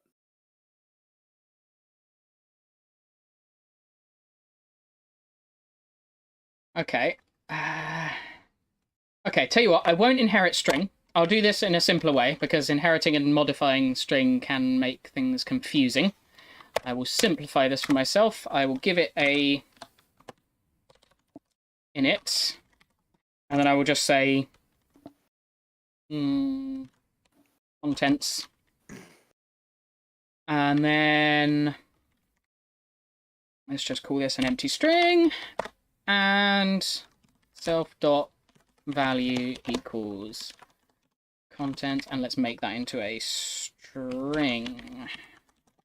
Okay, so yeah, this is a probably neater way of doing it, rather than actually changing what string's supposed to do. Rather than altering the fundamental idea of what a string well, is in Python. I wouldn't be altering. I would just be adding my own version of that. But I'm getting confused, so it's easier just to step back and do this a different way. So the first thing to do to divide by Dave is define what a string is. Yes, or define a new type of string. Redefine what words are. In order to do that, we also need to redefine what a memory location is. But before we do that, do you know where I can find a cobalt mine? Yeah, pretty much. Yeah, if you want to make an omelette, first create the universe or whatever it is. Do you know where? There we go. It worked, Dave. There you go. So we can add them together now. I haven't been to the universe store recently, but they were all out last time I was there. It's not much of a store, frankly. Okay, cool. So we can now divide. We should be able to divide. Let's see what happens. Except it shouldn't do anything.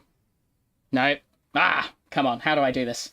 This is a different set of divisor and things. This time it's special string and strip. Maybe I want to... No. I need to find like a list of operand types, of operators. Okay.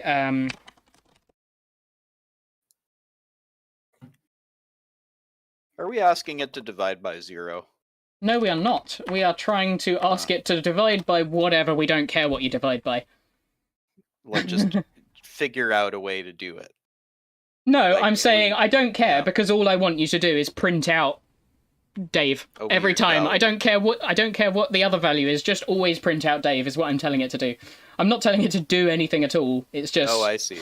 But it's not printing Dave. Yes, I think that's because there's loads of different types of division. It also might be that there's all kinds of different ways to pronounce Dave.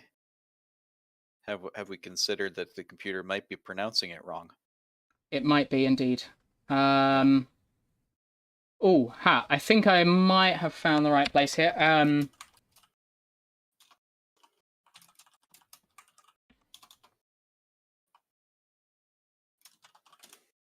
Ah, okay.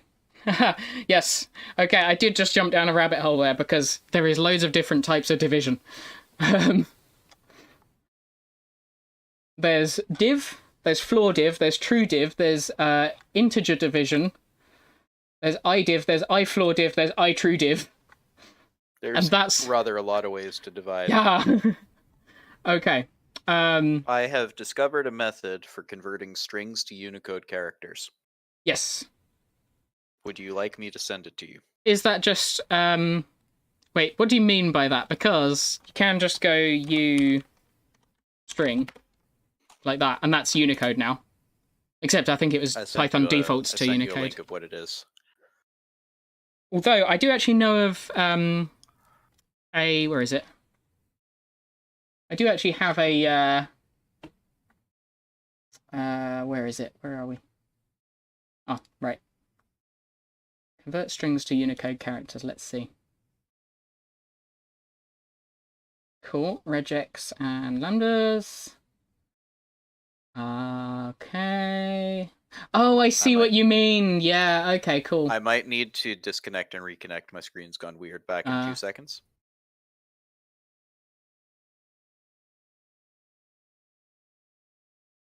Watch stream. Yeah, there you go. Right. So yeah, that's what I meant. So like, just turn each letter into I like it, yeah. character, and then divide that because that's a number. Mm-hmm. So yeah, I'm probably going to end up using ORD, which is one of the key parts of that. Okay, cool. So I need to use true div. Not just div. I need a true div. That's the 9th level version of div. Oh no, hang on. Where do I find that? Oh right, because it doesn't. Is it a double under? Yes. Yeah. So if I bring this in, this is like probably way beyond what you're doing right now, but it's kind of fun to know that you can do this. So for example, you can overwrite what happens when you create a new instance of a class. So you've got init, which you may have seen before. Mm-hmm.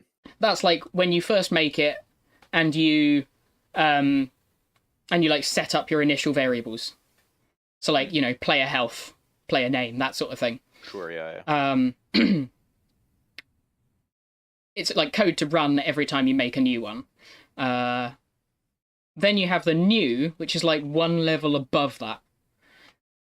That's what happens before you even create it.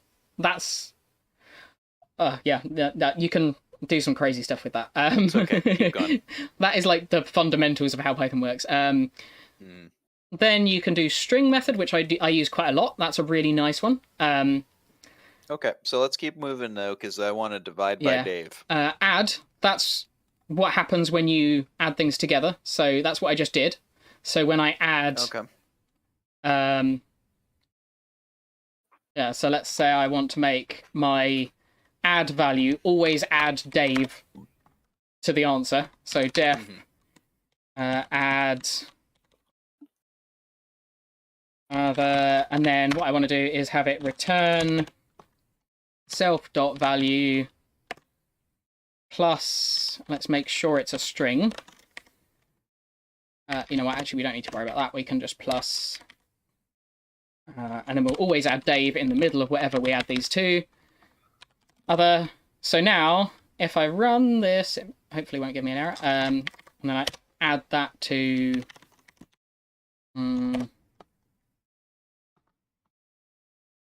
69. Run. That is one of the funny numbers. It is a funny number. So now A is Dave69. That's definitely somebody's Xbox tag. Oh yeah.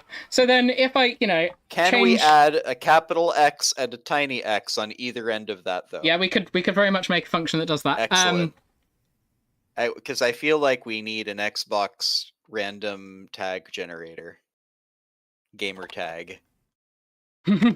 For gamers. So here we go. I have a special string now takes anything that you give it. And I've given it the number 420, turns it into a string, and then it adds some extra functionality to it. Funny numbers. So now, adding anything with special string puts Dave between them. So, like, I'll make a new special string. I don't know. Give me something. Give me something to add. Yeet. Yeet, and then I'm going to add it to give me anything else. Yoink. Yoink. Oops, I can't type. Yoink. So if I add yeet to yoink, and if yeet is a special string, it gives me yeet Dave yoink. Cool? That's pretty good. All right. So that's the add. I'm going to... Yeah, I'll keep that for now. Why not? We're not going to use this for anything important. I feel like this is one of these troll things where you just throw out a class and be like, all right. Okay, so let's say I want to divide my special string. So what I'm going to do now is... let's just test this first. Print. And then that's all it's going to do. Because it's like panicking because it doesn't know what to do. But instead of throwing an error, it's just going to scream at us. There we go. Oh man. So if I try to divide a special string, it goes All right. So now I want to make it actually do your messages that say things like, "I don't fucking know. We're confused too." You can do that. You can do that. You can do that. You can overwrite what the error messages say. I know. Okay, so... What was the Discord one? Wumpus is asleep now? Mm-hmm. I was like, who the fuck is Wumpus?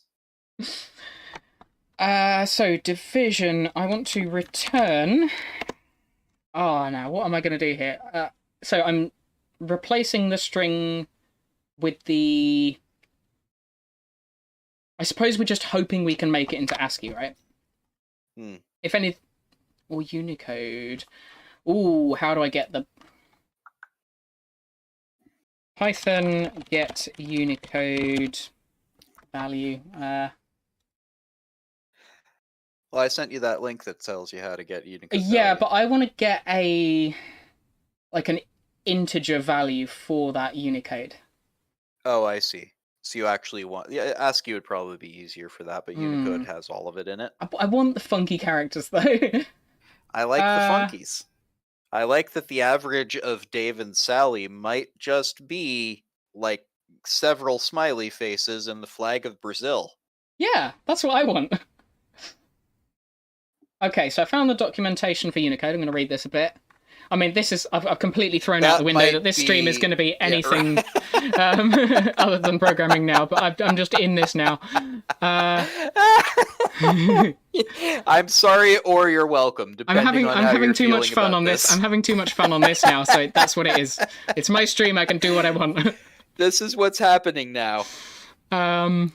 Okay, cool. I don't know what most of that means, but let's have a look. Welcome to every... I have said that sentence so many times. Okay, cool. Okay. So if I just try and print out a Unicode... Oops. Let's just copy this one. And this will be the Greek capital letter delta. Right. What happens if I do that? Ah, it does work. Cool. So that gives me the character delta. Right. So what happens... It gives you the character triangle. Uh-huh. And I'm just going to enter in some, like, random... Of course, Chinese character. Naturally, yeah. There's thousands of them. Mm-hmm. So, if I say... I don't know if anybody's watching the VOD or anything who can read Mandarin. I guess read Chinese. But tell us what the fuck that means, because we don't know this language. Ah, okay. So, or does actually just give me the number. The number. So... What I want to do is I want to just copy and paste a whole bunch of random Unicode data just to test this. Unicode string. Let's see if this works. Perfect. Google never fails. So you're saying to me that somebody has already made this program? Mm-hmm. Not this program. I mean, theirs is random. Mine's not going to be random. They can't divide by Dave. So if I say string, let's call this one something other than string, uni. That's a sentence that somebody has said now. Theirs is just random. They can't divide by Dave. That is a brand new sentence. Okay, so I want to loop through that for char in uni underscore data. And then I want to... Yep, there it is. Let's see, I'm getting messages. All right, it's nothing important. And then I want to get the print the actual odd value of that. This would be a really good, like, give somebody this and say, figure out what the fuck this says. Okay, cool. As like a programming exercise. Does actually just give me... This is exactly what I want. Okay, cool. I was overcomplicating it. The function which I would have used before does work in ways that I didn't think it would. I thought it only worked for ASCII, but it works for Unicode too. So, so I actually want to make a odd values equals map. Here's something that came up last week, because I don't want to say for character in this run the odd function. I actually just want to run odd on that entire thing, like in one thing. It's simpler this way. Self.value. So that should give me... Tell you what, I'm just going to return this for now. Oops, not return. What am I doing? Ah!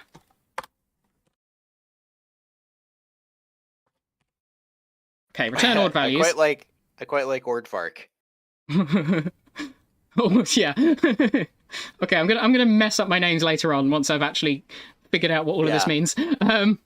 So A is now a map object. Okay, cool. That's fine. Now I want to change that into a list just so I understand the output.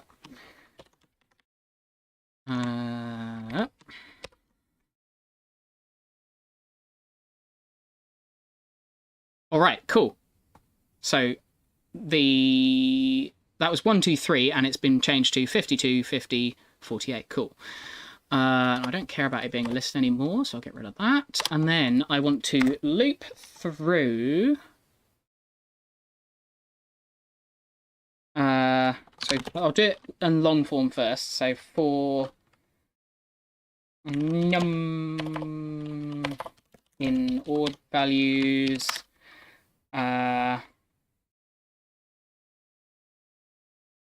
Okay.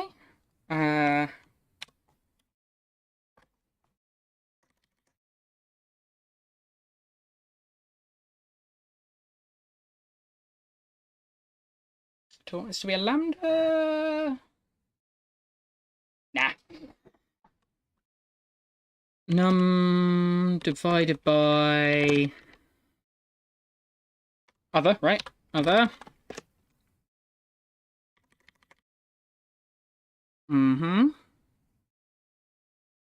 So num divided by other for num in odd values.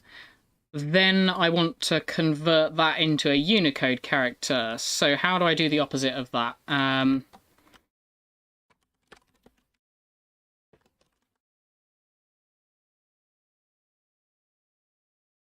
It might just be char. Oh, uni-chr. Okay, cool. So if I go uni... again? Back in a sec. Oh, you know what? It might be because I'm... Back. It's gone. It might actually be because I'm on Discord, I'm streaming this window rather than my screen. So it might be every time I pop up another window on top, it messes it up. Possibly. So if I want to find the Unicode character of that random number... Okay, that didn't work. I could have sworn I did this before. Where has it gone? I hope it wasn't that one I just closed. I'm looking for the one with the Chinese characters. Oh, no, it's gone. Or, no, it's up this way somewhere. Yeah.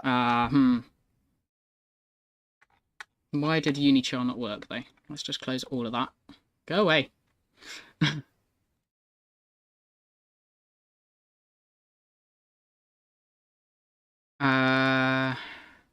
Hmm.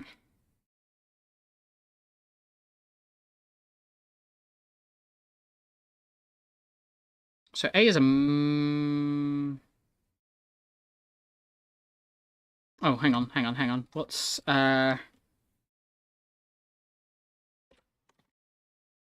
Let's just try this again. Why is that not defined? It should be defined. What's arg? Oh, has that broken the Discord stream when I pop that up? Which one? The Discord stream. When I pop this window up, can you first off see this window? Yes. The add method. Discord window. But I mean, sorry. Can you see the the Chrome that I've got on top of this? No. That'll be it then. That's probably okay. So when I popped up, so you just saw my pie chart that whole time, did you? I'm just looking at PyCharm, yeah. Yeah, okay, that'll be it. Oh, so you're streaming PyCharm, you're not streaming the screen region. Okay, so it is, again, I'm overcomplicating it. It is just the value that I thought it, because I'm used to doing this in Python 2, and in Python 3 they both got moved to the same thing. So, if I type in some random, oh, that's probably too big. There we go, random Chinese character, that's what we want. Hooray. Okay, so,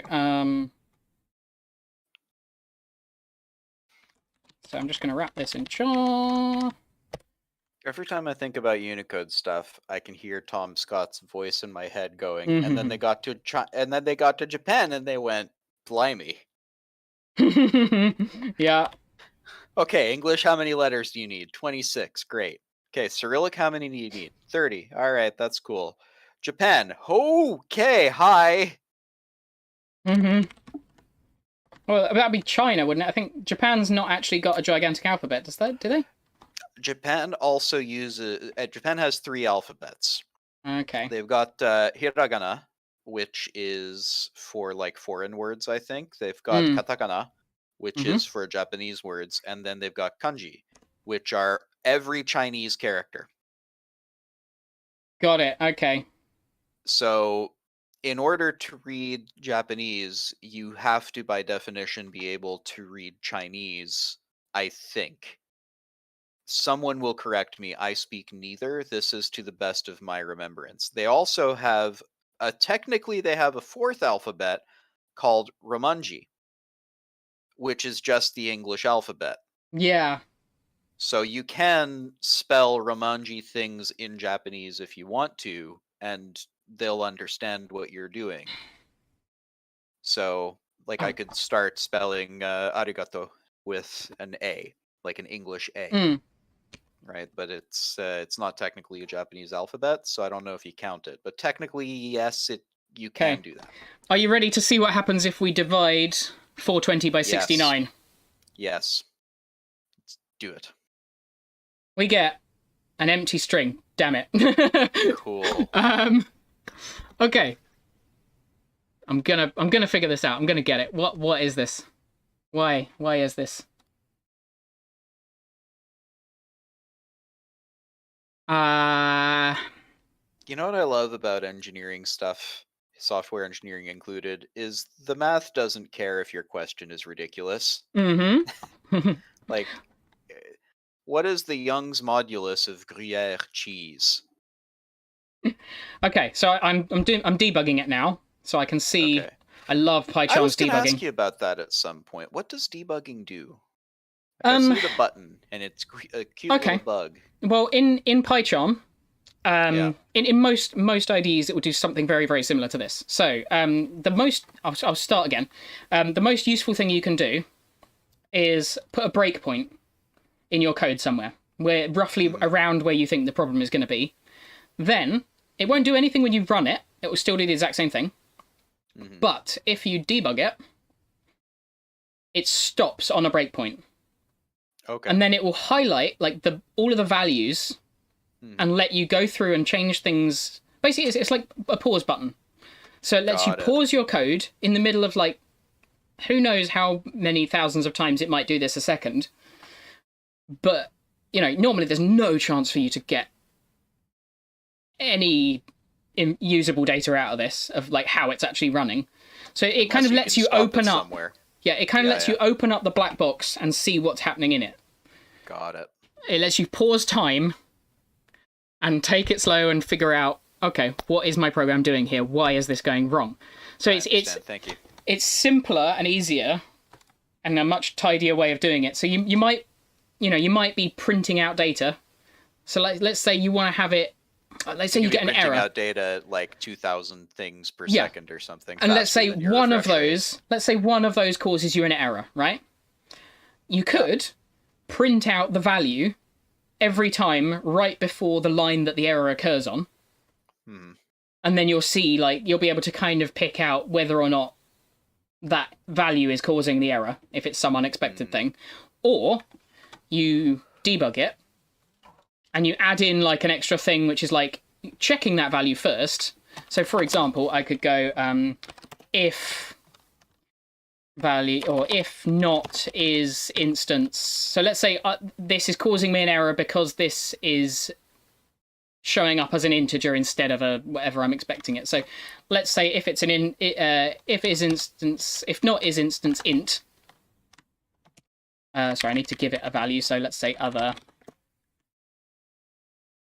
Here we go. So if my other is not an int, then I'm just gonna, give it some random value. Just enter in some code that doesn't do anything. Put a breakpoint on that, and now if this is ever an integer, or ever not an integer, sorry, it will pause everything that's happening and let me slowly go through and see what happened. So here I'm going to deliberately do this wrong. So I'm going to divide it by an empty list. Yeah. So now if I debug this, it should. Oh, okay. I was doing. Okay, I should have done that earlier on.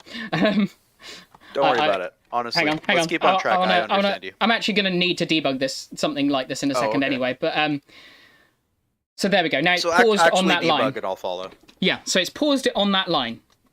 Yeah. Right. So I can actually see the values there and over here.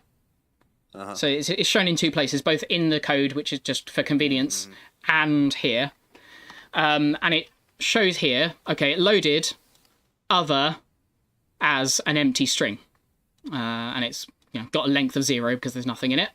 And if I click there, it shows that self is this object that has this information. Cool.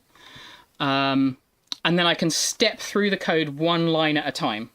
So I can use these buttons, or I can use my function keys. So F7 sort of just picks the next thing that happens. It moves forward the program one step, right? It's not necessarily one line, because if there's a function that it triggers, it will then step into that function and see what the next step, the very next anything that Python does. F8 is like that, except it will step over functions. So it will treat a function as if it's just a value, right? So it won't follow that through. So let's say I have a function that, I don't know, a function that calculates the circumference of a circle, right? And that's in my code somewhere. If I press the F7, then it will actually go into the code that calculates that circumference of that circle and let me inspect that one line at a time. If I press F8, it will instead just skip over that and just show me the output of that, and then move on to the next line of my code. So ignoring, I'm just assuming that whatever's happening in that function is correct, right? Because you don't always need to know every little working detail of it. You only really care about your code, right? So F8 lets me step forward one function, and there it shows me what happened in that line. So it's set A to 1, right? Now it's going to calculate the next time I press it. So the blue line is the line that it's going to do next. So ord values equals map ord self value. So, right.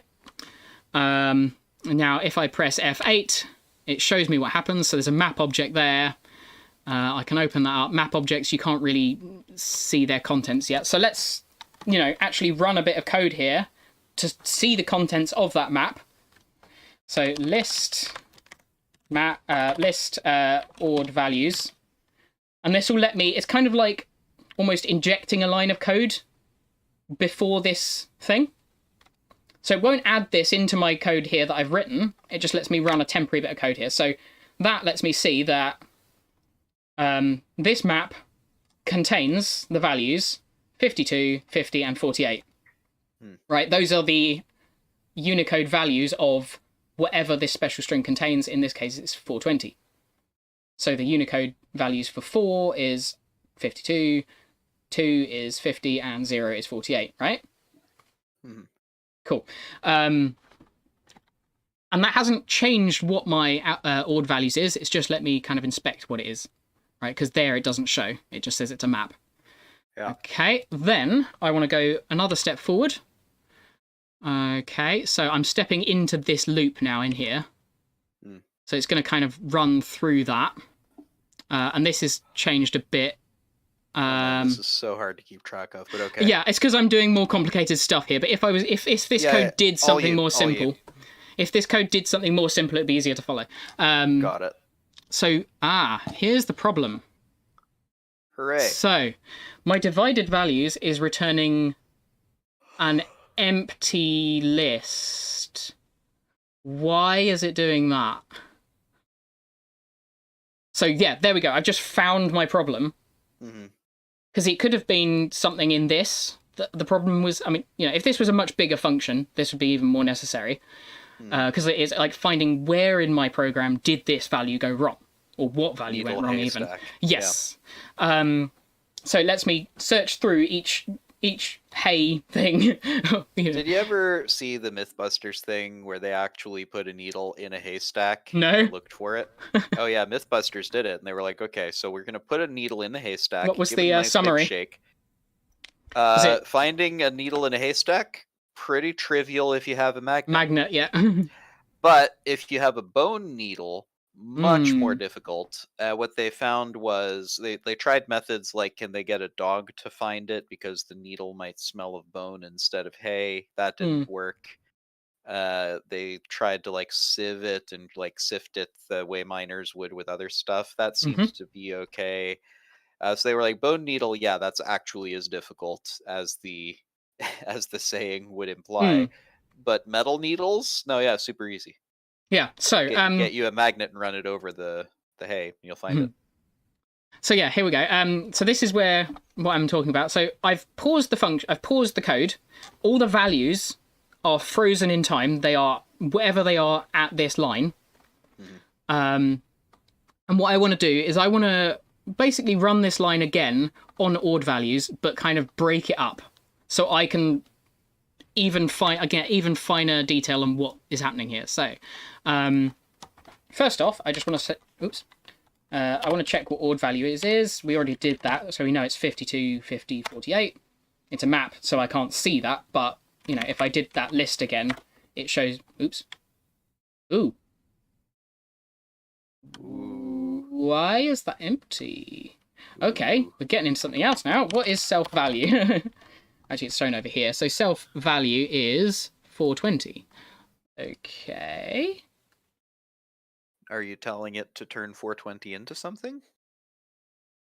I'm trying to tell it something's changed. I wonder if, yeah. So what it should be telling me is this.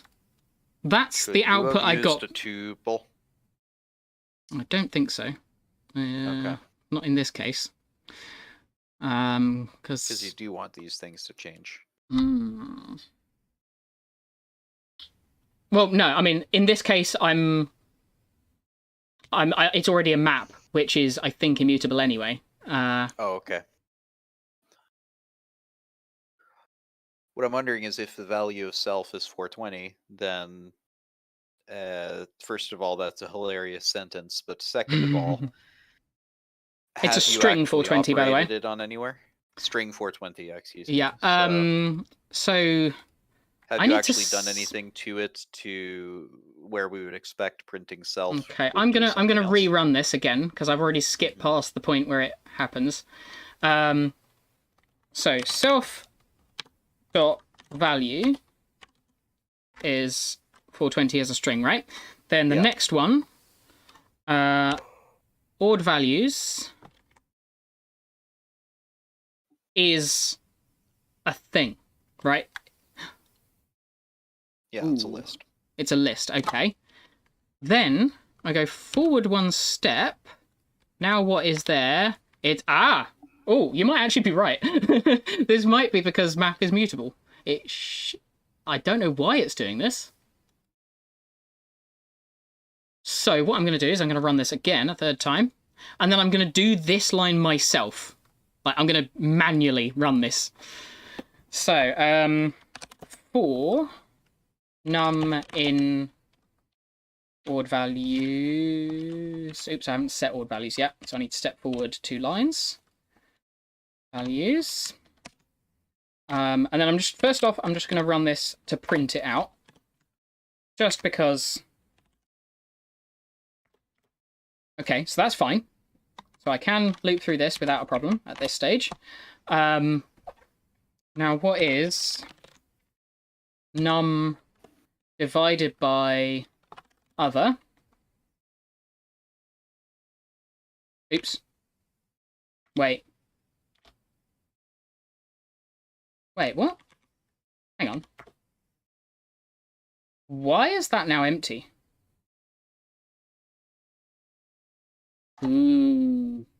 Mystery. Here is the mystery. Here's where it gets fun. Where has 420 gone? It has disappeared into an empty list. Ooh. It has. Okay, I'm going to move this breakpoint because I don't need it to be there. I need it to be here because this is the line that actually causes me the problem. So I don't need to. Okay. And then every time he debugged the code, it threw a different error. Yeah. I'm going to add a while loop here, just so it's going to run this function over and over again forever, so I don't have to keep restarting the program again. A equals. Well, let's just do b, and this time I'm going to do it with an integer. Test divided by. So I was expecting an error. But I wasn't expecting. Well, I was expecting it to go wrong, but I wasn't expecting to go wrong in this way, which is why I'm very confused right now. Yeah. So,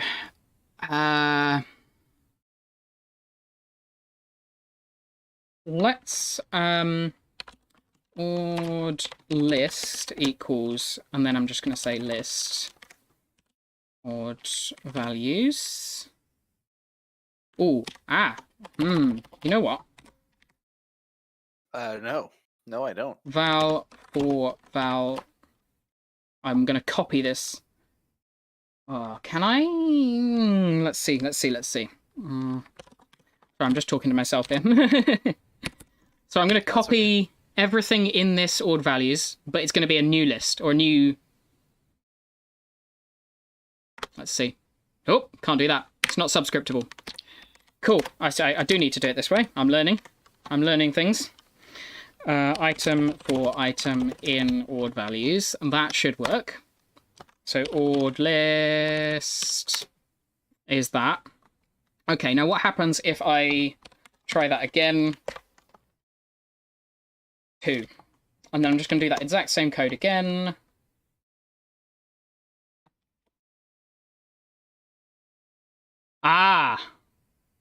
Okay, yes, I understand what's happening now. Okay, so what's happening? Fix it first, and then say. I'm gonna talk through it just so I'm gonna use you as a rubber ducky if you don't. I'm gonna use you as a rubber ducky if you don't mind. Totally gotcha. So map, I think, is a type of generator, which looks like an iterable in basically every way, but it's more efficient because it doesn't actually like store the output straight away. Instead, it's basically a function that looks like a list. And every time you ask it for the next item in that list with finger quotes, it will then generate or create the next item on the fly, instead of creating it all when you actually make that generator.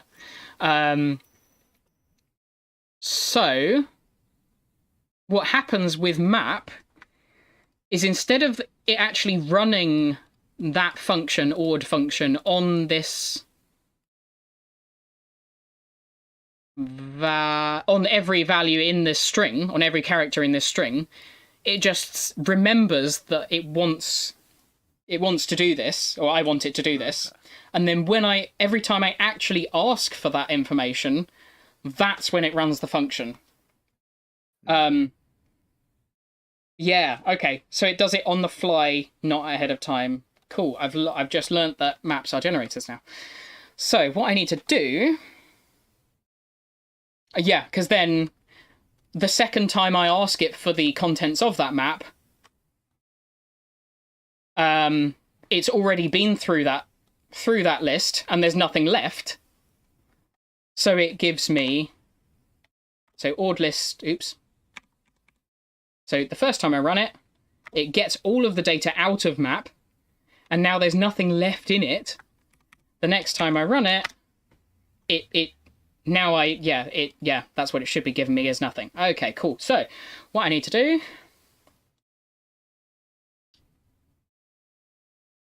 is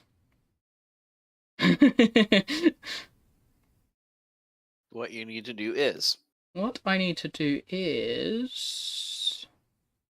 the process of cell division. Okay, let's turn this into a list on the spot. Deep cut. That was a deep cut reference. I don't know if you got that. I think I was too busy focusing on this. Yeah. Got it. Okay, cool. So now that's not a map, it's a list. I don't know if I'm going to need to change this later, but this helps me think through it. For num in ord values, print num. Okay, that works as I expect it, and then from it yeah, okay, cool. Okay, so now that's like the problem within my problem. So now if I print num divided by other, what do I get?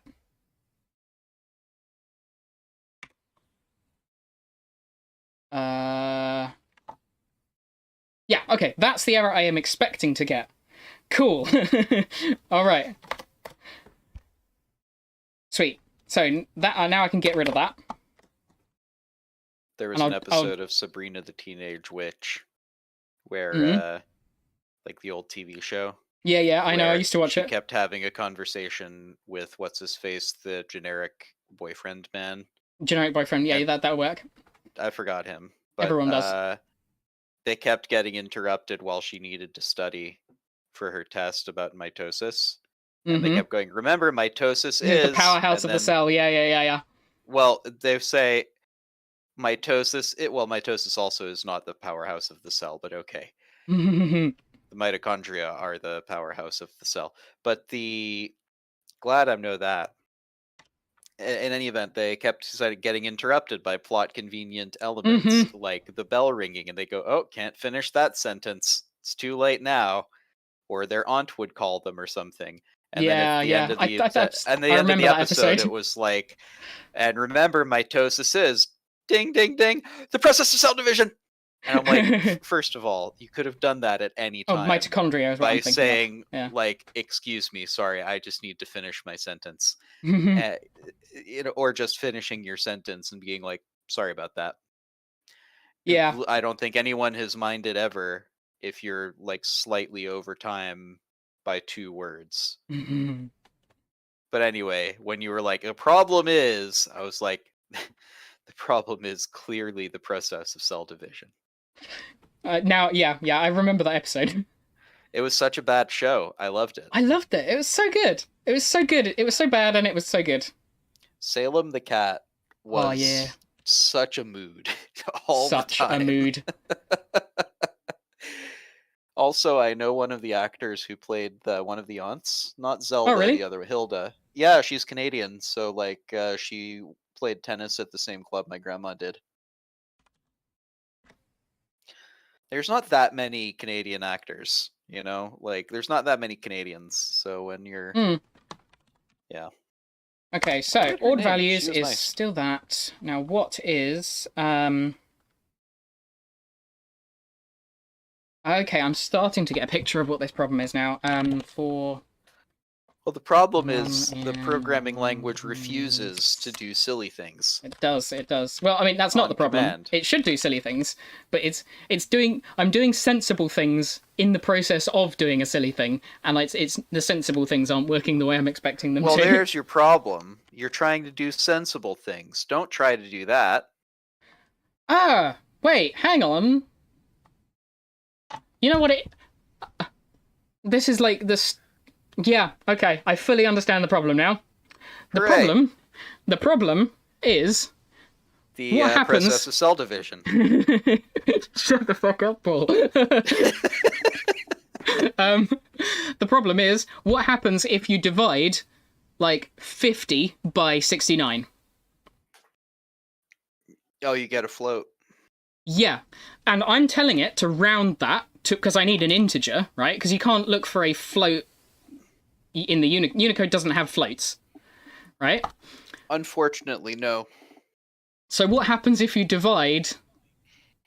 It's just going to give you 0, right? Yeah, of course. So and if you convert no, you're not dividing by 0. The output of dividing it is always 0. Oh, because yeah. So then, if you look for the character, so if I look 0, for, it's going to give you 0. Yeah, of course. The character of so 0. It's not even. It's not even 0. We've just been asking. No, yeah, it's not. It's not even 0. It's a null value. Oh, of course. It's this has no value. Yeah. So what happens if instead I run this on hello? Oops, I need to actually make that a string. Hello world, and then I divide hello world by, let's go 2, something smaller. Sure. And then I run it. Stop and rerun. Oh, it's stuck in an infinite loop because I forgot I was... Okay, let's debug that again. Infinite loop. It's stuck in an infinite loop. It's stuck in an infinite loop. It's stuck in an infinite loop. It's stuck in an infinite loop. It's the process of cell division. It is the process of cell division. Okay, so I'm gonna put a breakpoint there. Yeah, and then this is the other thing, F9. So here, I've got a really long string. I can't be bothered to manually press F8 all the way through that. So I'm going to stick another breakpoint down and press F9, and then that skips through all of the code to the next breakpoint. Or the same breakpoint if it's in a loop, but in this case I just put one there so it wouldn't get to the next loop. So now what happens if I join all of them? Okay, that is what happens if you divide hello world by 2. We get some numbers. I think. So now if I print that, it will give me actually like a bunch of Unicode characters, because I think that's, I see a /x there. That's got to be a... Yeah. There we go. That's what happens if you divide hello world by 2. We get $2667 square box : 7962. Okay, this is closer to what I want. What we need to do. I think you know what we need to do now. What? Divide by Dave. It won't work. I can guarantee you it won't work because I haven't told it what to do when it does it by a string. Got so it. Instead, so all you need to do is turn the Dave string into special string and divide by that. Yes, and I also need to give it a function that, like, what should it do when I ask for it to be an integer? Because this function wants an integer, right? So in that case, I want to get a... So do I want the sum of all of the... Again, this is another way I'm doing something silly, so I have to come up with my own version of what this should do. So should it? I suppose you could get the sum of all of them, but then you'll probably. I think what you want to do is each letter gets added to. Thing is, if this gets too maybe big, they sort of. Well, that would be too big. You're right.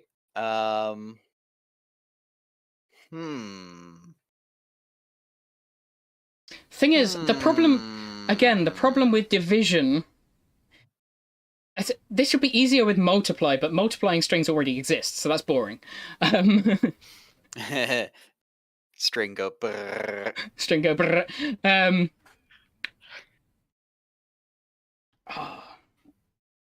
gonna need lunch at some point soon. Yeah, I'm looking at that myself. I got some pork in the fridge that I might have to go get at.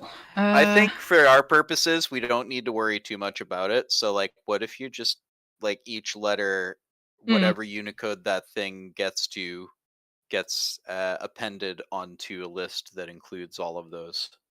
Or not but it needs to return it needs to, okay, so I'm just going to average. I'm going to do the average. Would work.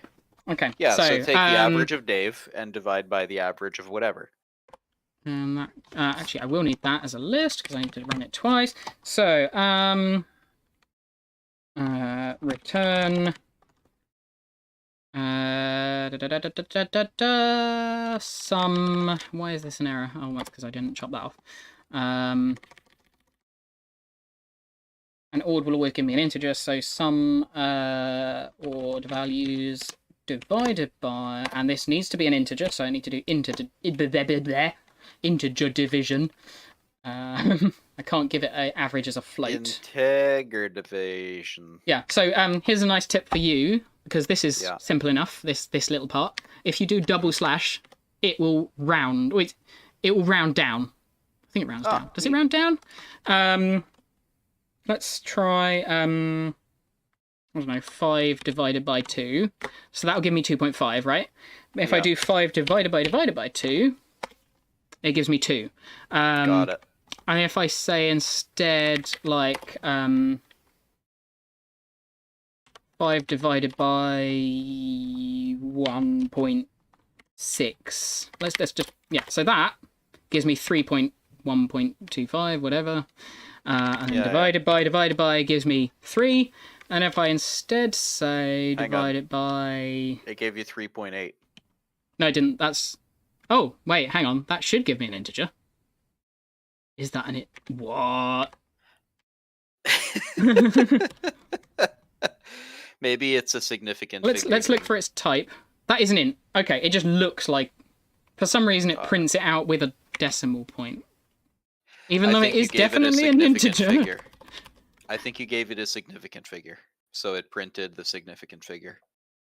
Oh, wait, is that an 8 or a 0? Oh, it's a 0, what, with the little bar in the middle to distinguish it from an O. Wait a minute. Hang on. No. That is... What? That's a float. Why is it giving me... Okay, so that rounds it, but it doesn't actually convert it into an...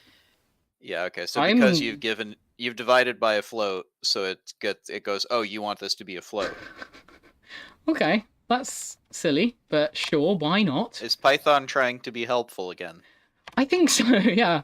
I think Python's trying to be helpful, but it has not quite understood that what we're trying to do is not make a program, but divide by Dave. If this stream's name on the VOD is not divide by Dave, then I don't know. Yeah, let's call it divide by Dave. So I'm actually going to have to explicitly turn it into an int rather than just dividing it. So in that case, it's a series of tubes, right? A series of tubes, yeah. Is that? Do the children still know that reference? No, it's tubes. It's a series of tubes.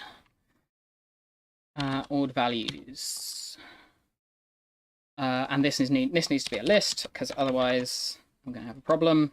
It's weird that I have to be like, wait, does anybody still understand this culturally significant thing to me? But it's been only like 10 years. I feel like normally culture lasts longer than that. But this isn't culture. This is internet. Yeah, I guess that's right. Internet culture lasts for like 10 minutes. I'm going to get rid of this while loop. It's annoying me now. Yeah. Actually, I'll keep that. And yeah, it was for testing, and now Now it's just annoying me. That was just for testing.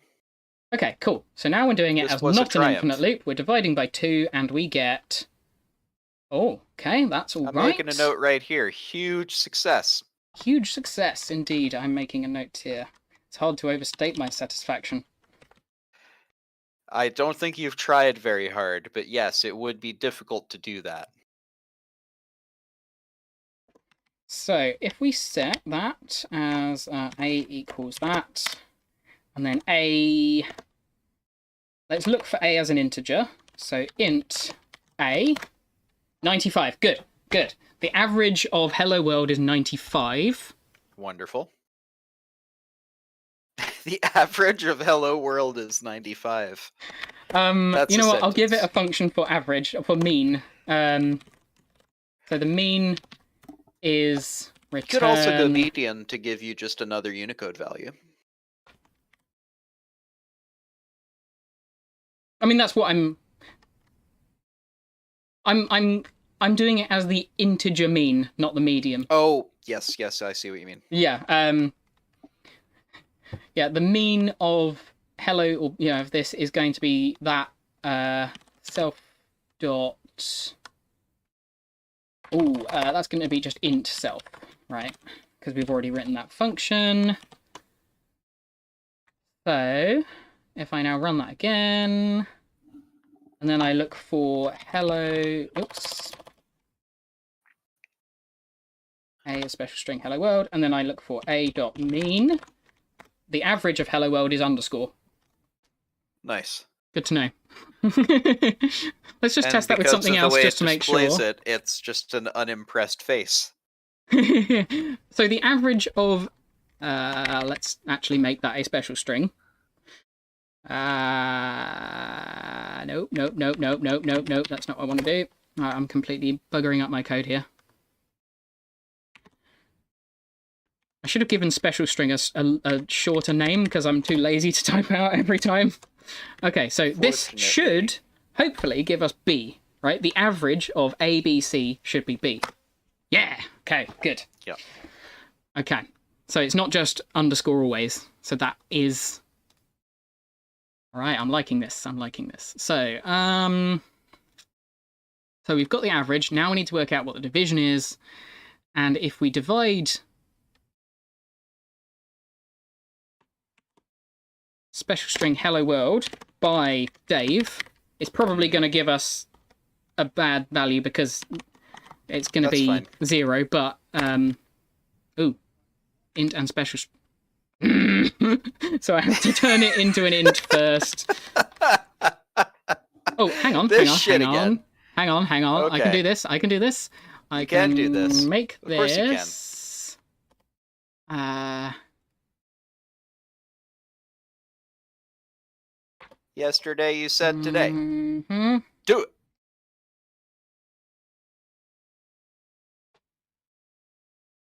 So I need to make the division. So other equals int other. So I just need to make sure I can convert it into an int first. So this will convert Dave into an integer, the average of Dave first. Then it does that division. Okay, cool. So this time, let's do this again. Oops. No, I'm putting breakpoints everywhere by accident. So let's try that again. Okay, cool. And now if I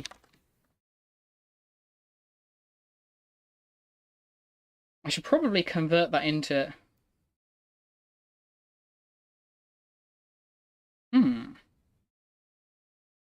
Is that the way I actually want it to come out? I don't know. Let's just print... Oh, yeah, well, that's just a bunch of squares. Yeah, because they all came out as 0, 1. So I'm going to actually look up on Google what that value is. Except for the first one, x00, 0. That's a null value, so... Yeah. So... null value followed by a bunch of that Unicode character. So if I say ord capital H, that's 72, but then if I do ord... Yeah, because capitals are stored first, so capitals are going to have a smaller number. and then if you divide, that's int special string.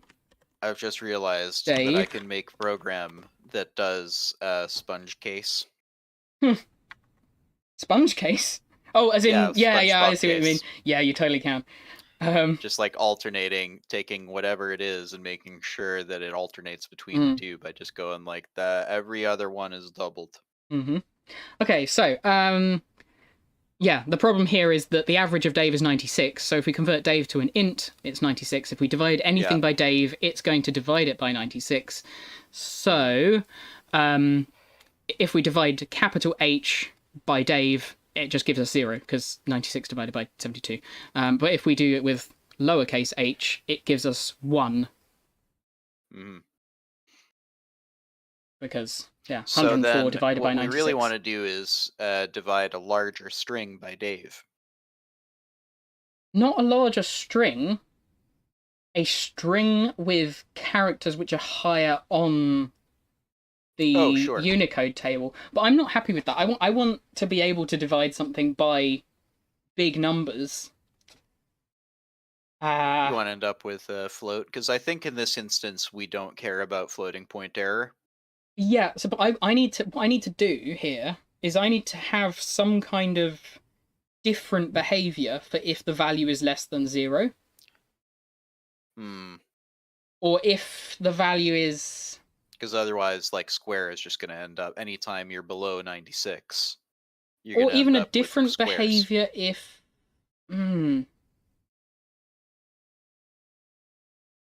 Oh, you know what? I could treat... So I need to figure out what the biggest number in Unicode is. To the internet. To the internet, indeed. The largest number in okay, so it's stored as 4 Fs, or is it? Hang on, no, it's. I'm on the Wikipedia page for a list of Unicode characters. Okay, so the largest Unicode character is that. Well, it should be 1062. Really? No, that's characters in the multilingual European character set 2. Yeah, I want the whole thing. I want emojis and all. So Unicode. Yeah, it's 1,112,064. So that's a number.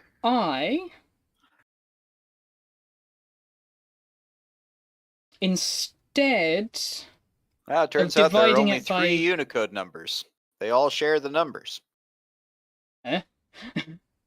Yeah, it's only 3 of them. Turns out.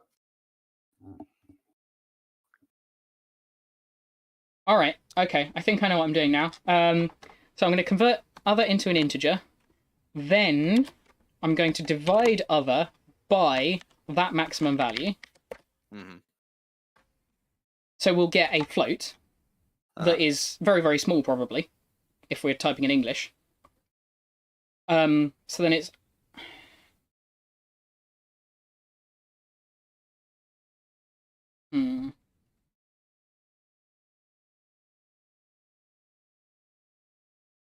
Okay, well, let's just see what happens. It's probably actually going to not change anything at all.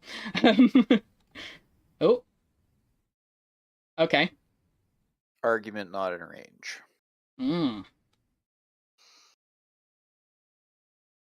Oh, that might... Okay, let's debug this. Let's see what happens. So... Oops, I pressed the wrong button there. Stop and rerun. Okay, so other is some very, very tiny number. It's 1.7 times e to the minus e to the negative 86. No, that's 6. Oh, okay. So that's just the way the stream's showing like 0. It's still 0.06. Yep. Oh, 1. Sorry, 1.7. So then it divides the. Okay, so it's going to say like 50 2 or whatever it was. I know it was 100 and I can't remember. I'll just say 92. Divided by that, which is insanely large. I think this is the problem. We're going to get a whole bunch of values that are outside the range, and if we just round them up and down, we'll end up with a whole bunch of stuff that's either the maximum one and the minimum one. So, and if the minimum one is a null value, then that's also a problem. So here comes another decision I have to make in how do I want this to be silly. How silly do we want it? Like, do I want any of these messages to be legible? I don't think it matters. I think the point is to scramble the letters in a real. Oh, I've got a better idea. I've got a better idea. Instead of dividing it by this value, I divide this value by. Oops, what did I just do? I divide this value by that integer. Could do that. And now let's see what happens. Do I get an error? No, I do not, but I don't get anything. Did it run the whole code and then stop? Is that what happened? It did, yes, and nothing happened. Or I got an empty string again. Okay, so the value is this. Now, what happens if I copy that and then say CHR with that? You could call I get a Unicode string. You do get a Unicode string. What is that string? I'm just going to find out. Print. It's probably going to be just a placeholder text or something like that. Yeah, know, it's a box. Never mind. Oh, you know what? That's because I'm working with the theoretical maximum, which is probably much bigger than the actual number of Unicode characters. Oh yeah, because yeah. So let's actually look at Unicode. As of March 2020, there's a total of 143,859 characters with Unicode 13.0. Hang on, read that number out again. 143,859. 59. Got it. Okay, and then if there's any updates, we'll obviously have to keep this code up to date. So if I do this again, stop and rerun. F8. So now we come up with a smaller number. So what happens if I print character of other? No, wait, I'm not. Oh, well, let's just see what happens there. Oh, wait, other, it has to be an int. I have to convert that back into an int again because reasons. Not in, int. Back into an int, let's do that again.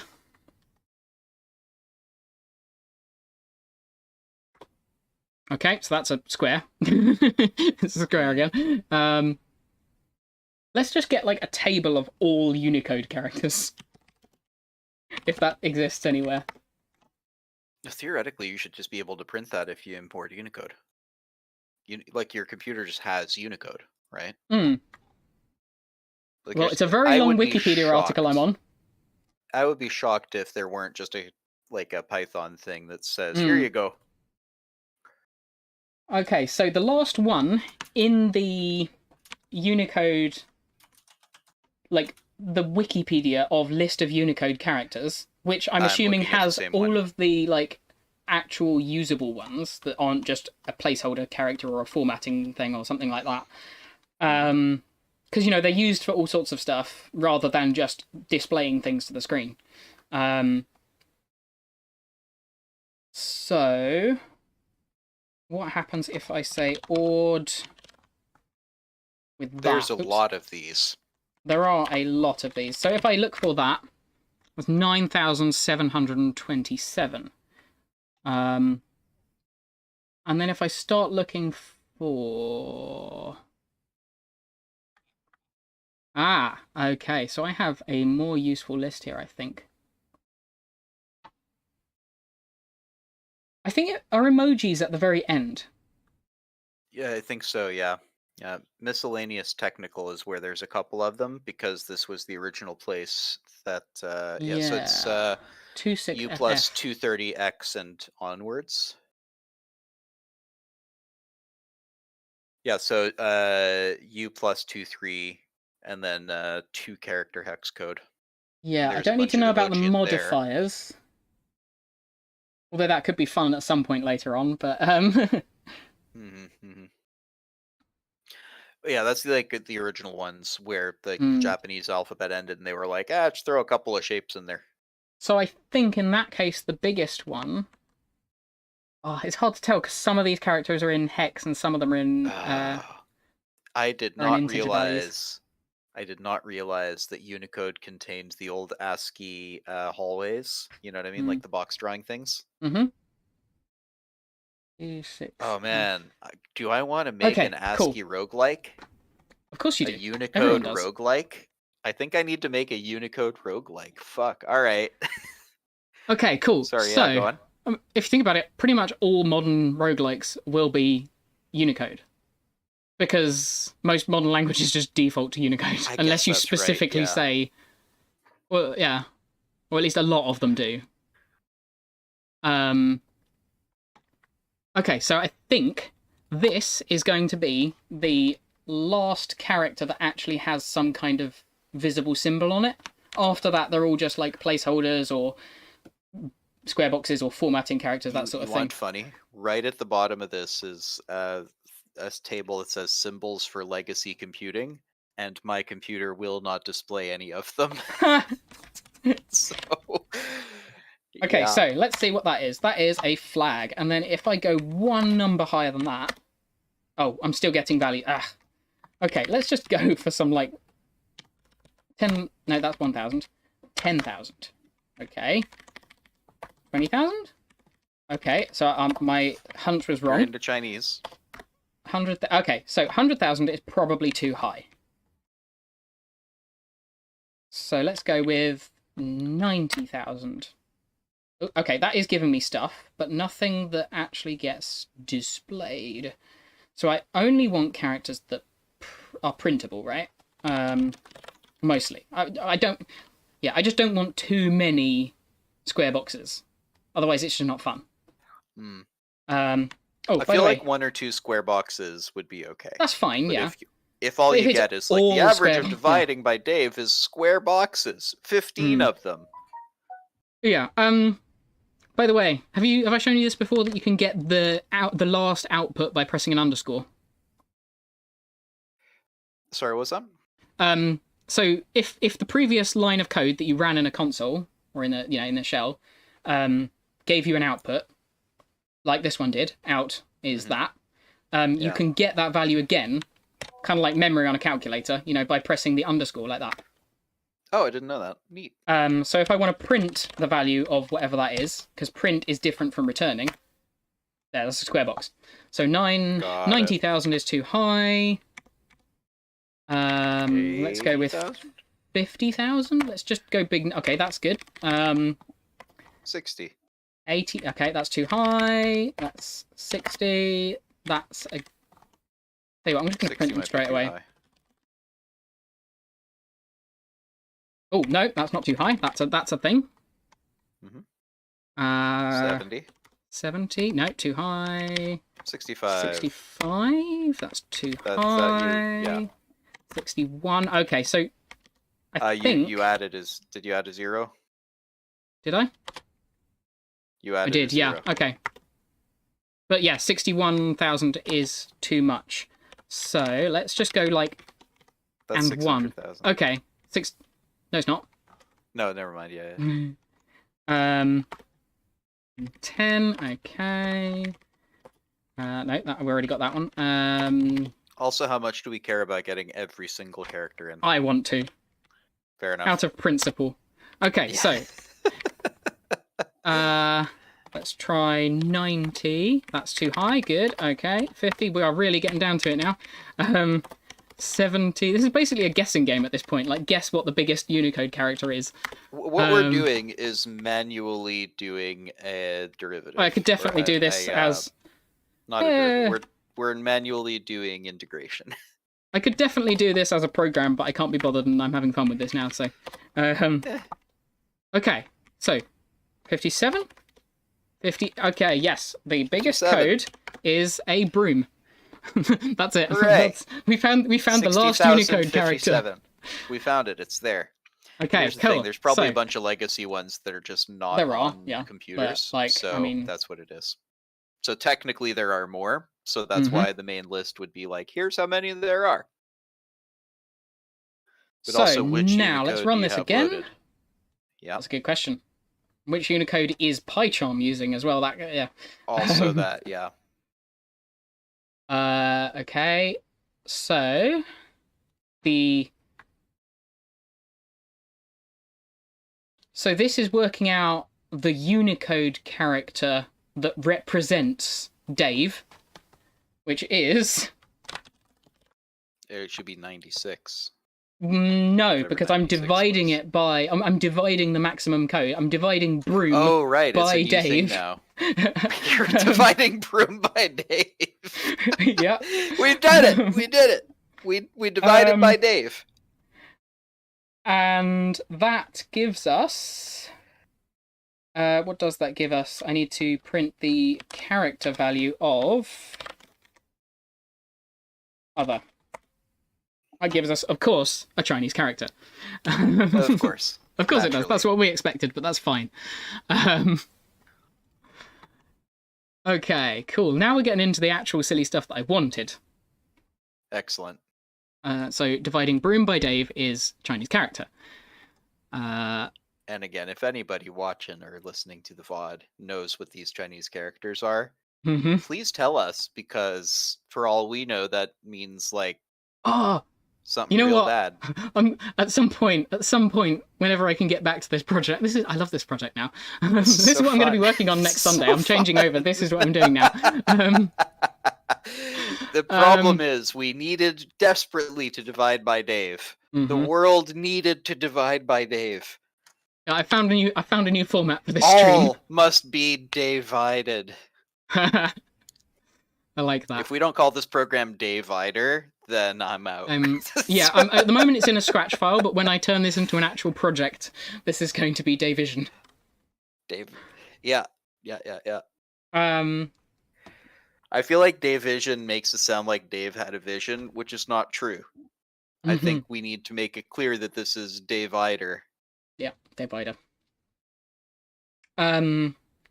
Okay, so if I step through this, the odd values is now that the divided values are all 0 still. Okay, that's fine. That's fine.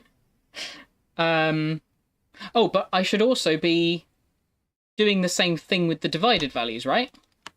Because I'm now treating Unicode as if it's a 0 to 1, like a percentage almost. So now I divide, 0.000, whatever the percentage of H is for hello, by the value of that Chinese character for Dave.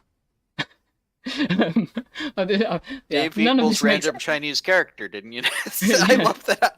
I love how little sense it makes, because truth be told, a lot of the rest of it makes not much more sense. So dividing broom by Dave, it would just probably makes make so much a lot more sense to me than a lot of the rest of what's happening. Okay. Yeah, funnily how making it make less sense actually makes it make more sense. It is so ridiculous. I love it. But you know what's nice about a ridiculous project is that it takes the pressure off, because we're not trying to do anything that's terribly important. How do I We're tell trying it to to shut divide up? by Dave. Manage notifications. How do I tell it to shut up? There we go. Go away. Shut up. I will need to go eat lunch, though. Yeah, me too. It's 1 o'clock. Do you also need to eat lunch? I do. I'm getting hungry. After lunch? We should get but back I think we're doing a family lunch together, so no one's... Yeah, we will. I'm just going to see if I can do this one more thing. Also, we got to record our super secret squirrel project after. Yes, we do. That's the thing. So you let me know when you're available. I'm going to go eat lunch. I'll watch it after lunch, and then I'll... on the stream. Yeah. Cheers. I'll just finish this up, and then I'll be on this later. This is preposterous. I love it. I'll see you later, man. See ya.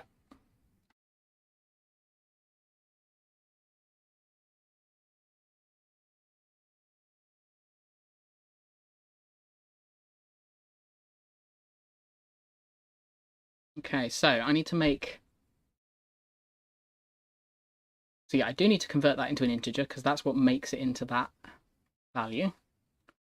I need to divide that by that. I don't care if that's a float at this point, but I also want to do the same thing to the float here. So if I divide that by the number, then divide that number by this integer here,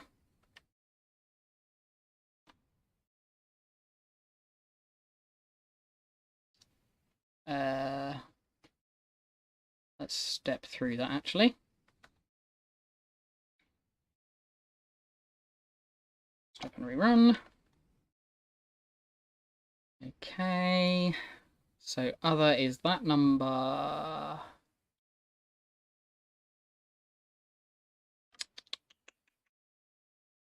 Ooh. You know what, let's just run it and see what happens. They're all 0 again. Okay. Okay, I'm going to have to rethink this slightly. Yeah, let's reverse this order. Okay, so that's a float. Then...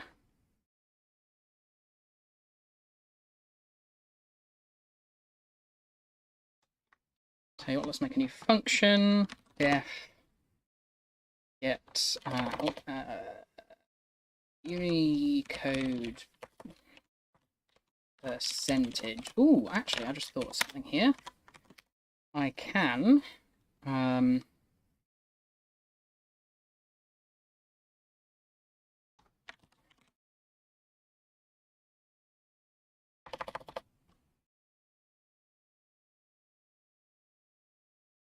so I need to get the character and the maximum value. So max val, val. Oh, even I'll say max character, so I can set by emoji. Yes. Okay, and the max value of that is going to be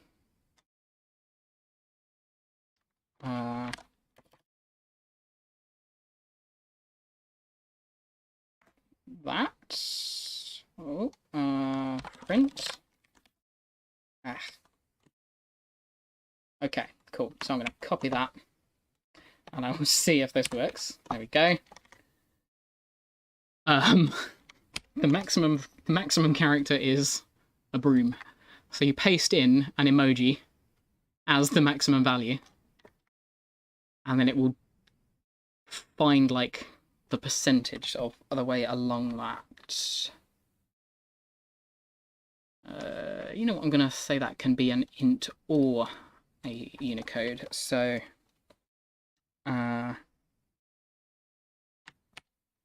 union. Oops. Union. Let's import that from typing. And I'm going to union int with Unicode. Is that a thing? Import this name. Nope, it's not. Okay, I will just... Let's just call it a string then. Let's see what type that is. Type. Oops. Okay, it is a string. Cool. So union of string and integer.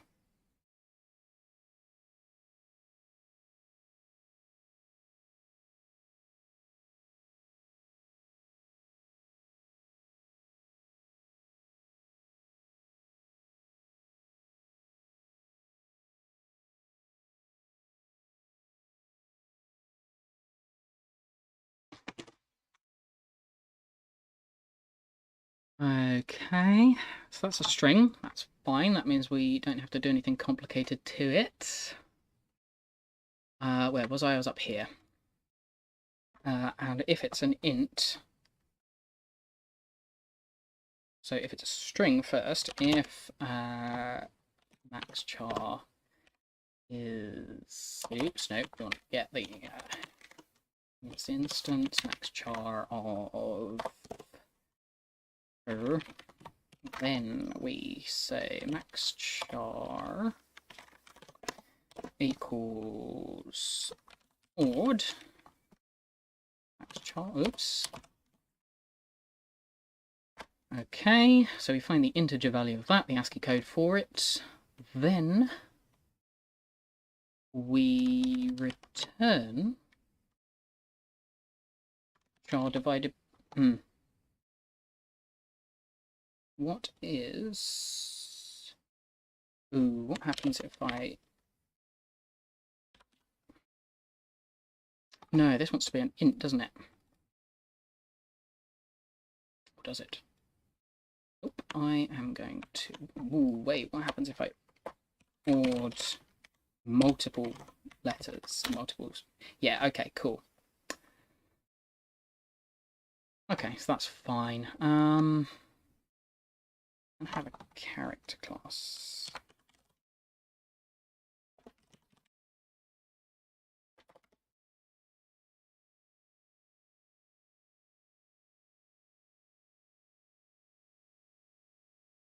Not really.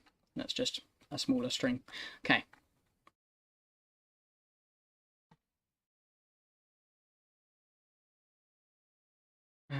So I guess I'll just take 0 then. Because this should only be getting 1. Or just don't say anything and let it handle the errors itself. Okay, I'll do the same thing here for the character. Char divided by max char. Okay. Rerun. Where are we? Oh, I don't care about that right now. So Unicode percentage, and then we will find what the Unicode percentage of, say, K is. Nope, didn't work.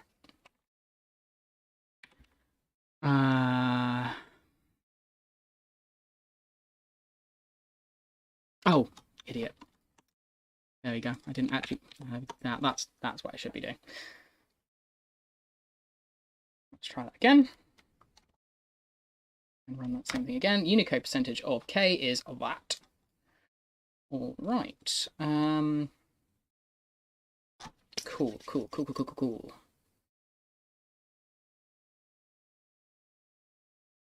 And then it should be easy enough to just do the reverse of that function, right? Def Unicode.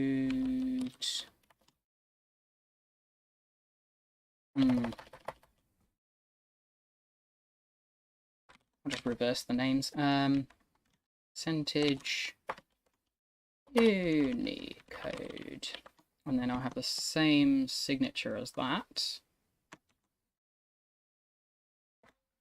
Except this is going to be a percentage, which is going to be a float.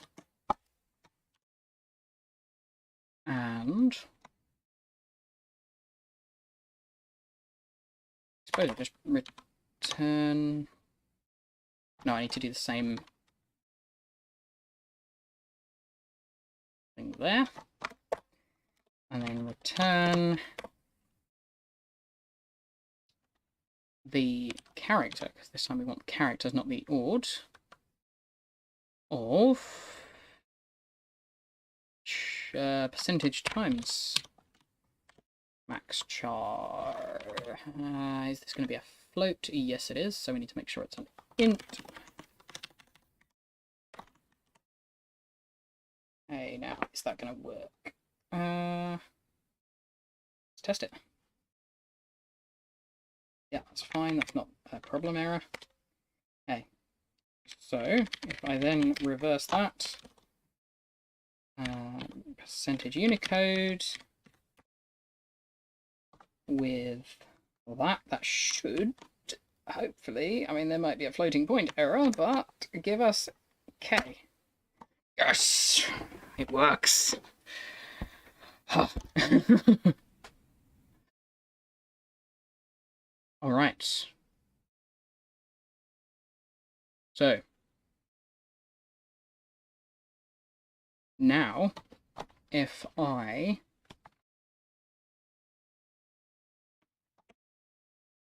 say k per equals that. Then what if I want to say double k per? K underscore per times equals 2. Okay, and then percentage Unicode of a per gives us some Unicode value, and then let's print that. I get us a square box. Cool. Let's just try printing out in range, just to see how many of the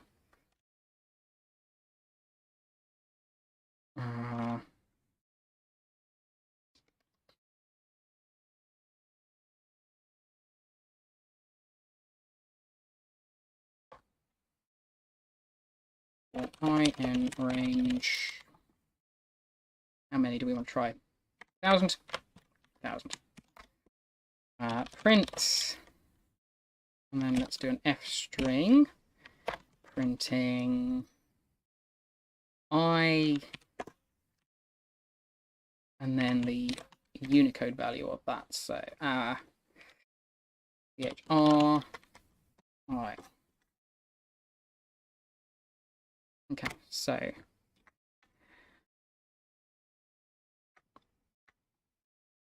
Oh, you know what? I'm going to do that in.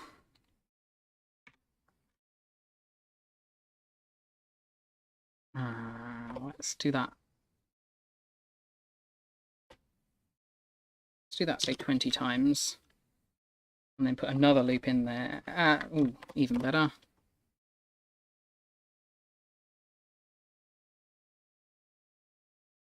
We can do another loop. Nope, not another loop. We'll do it inside here.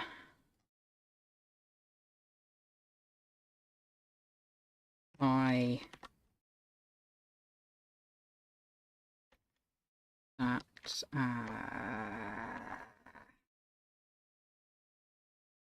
I times j.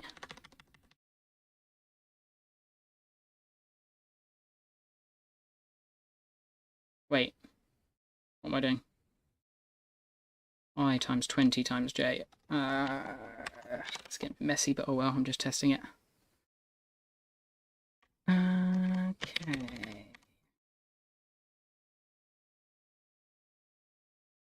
Ooh.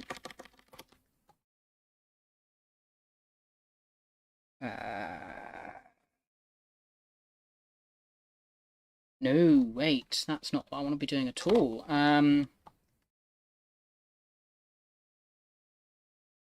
Let's just do O for odd. And yeah, that should work, right? Yeah, and then I just want to join that. Okay, I'm overcomplicating it again. Dot join. And then we want to make a list or a range.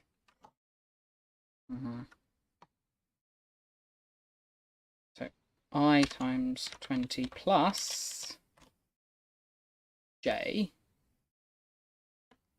or j in range. There we go. Okay, that's what my brain was trying to get to. And then let's do like 50. Oh, error. O is not defined. Oh, right, yeah. Ugh.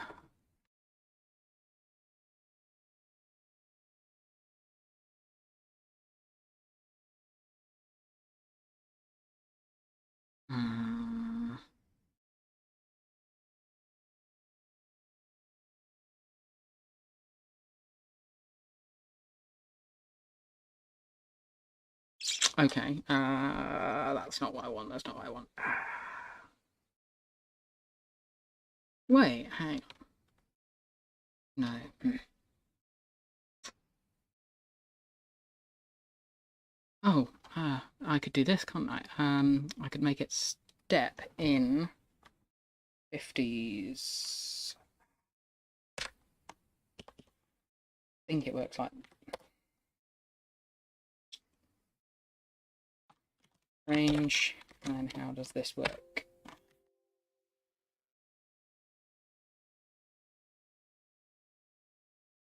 start, stop, int. Okay, just like a list comprehension or a list slice.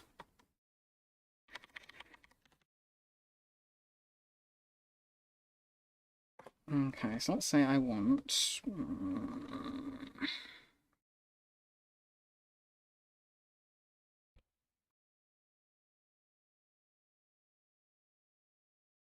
1,000. I'm just going to go with 1,000 again. So it's going to stop at 1,000, start at 0, and it's going to take a step of 50 in I. So this is going to be the like the Y coordinate, effectively. Y. And then I actually want to go Y times X, no, plus X.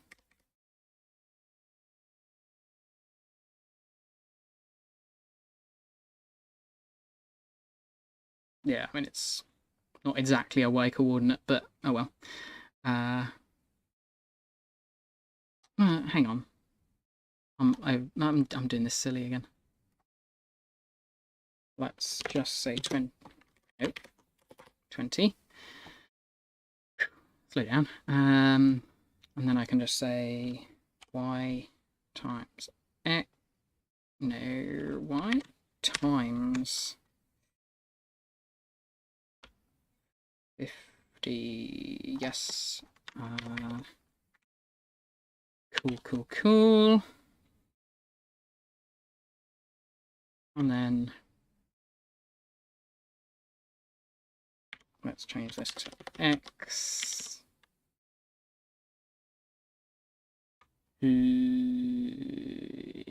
No, that's not going to be it, is it?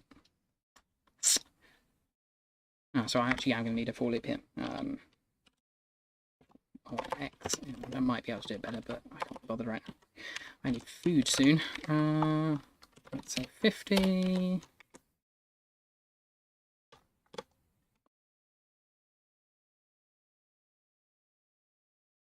Yeah, after all, this is only a test. I don't need this. But I will need the end to be an empty string, and then I'm going to print a new line, or just a empty to finish it off. Okay, so this, not bad. Okay. I'm going to make it a little less wide though. 10. Divide that by 10, and that by 10. And then I need to separate them out a bit, so there we go. Okay, so we got like a, you know what, I'm going to do that again, but str, and then I want to make sure that is aligned, so dot r just 4. Hello. You can push it. Oh, thank you. I was just going to come down, but is this a starter? No, we're doing dinner tonight. Oh, okay. Well, late afternoon, early evening. So. Okay. Well, I was going to stop soon anyway. I'll pause this. Well, thank you. Cheese and crackers. Maybe I should mute this before I eat it.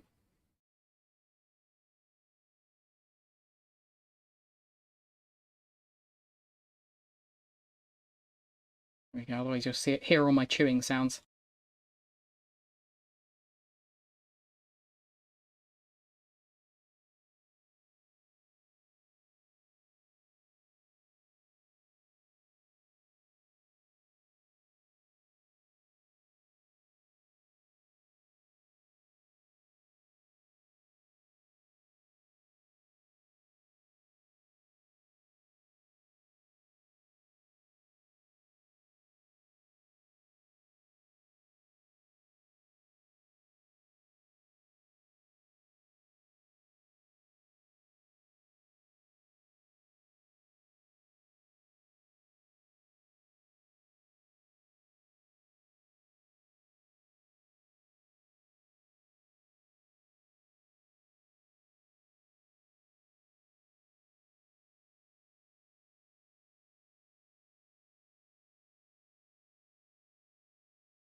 Okay, so now I've made a function where I can print out a table of Unicode characters, just a width and a height. So let's say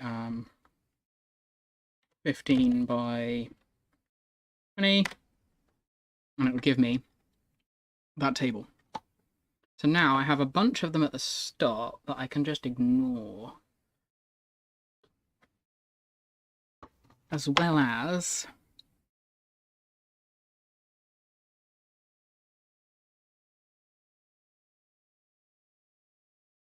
um 127 to 159 are all blank.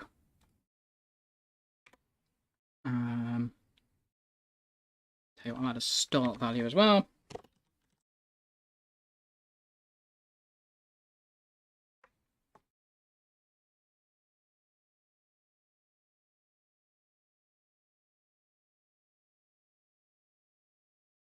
Ba-ba. Here we go. So if I do that again, add a start, which is like, you know, 300. And it starts at 300. Okay, cool.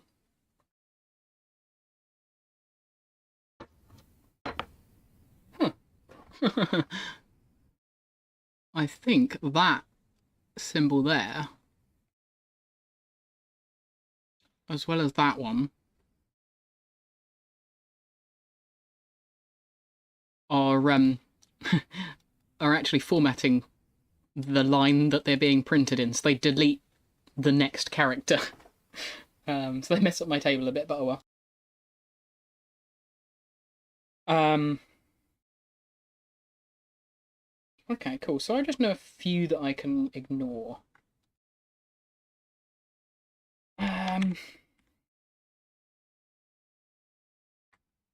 So maybe let's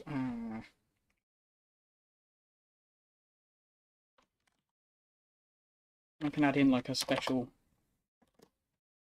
case for ignoring these values. If I want, I can turn it on and off. So 1,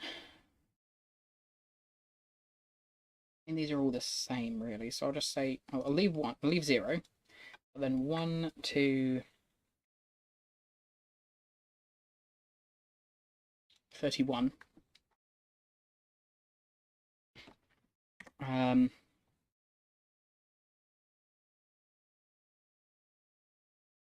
Can I do it this way?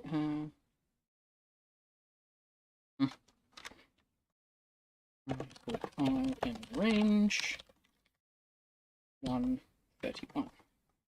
Then I'm just going to add in another range. 5, 4, 5 in range.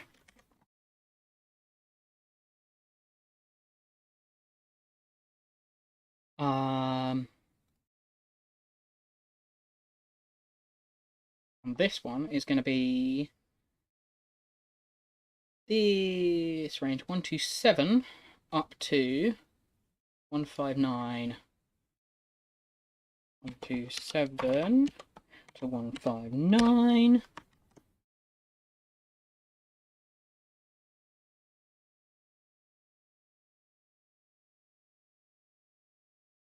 Now, for anyone, I've seen that someone else is watching.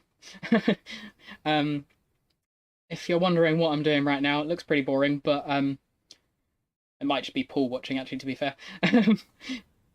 We are working out how to divide by Dave. Writing a function that's going to divide sentences or, you know, text by a number and have it output just a mess of emojis or whatever the Unicode characters are. And it makes no sense whatsoever, but that's kind of the point.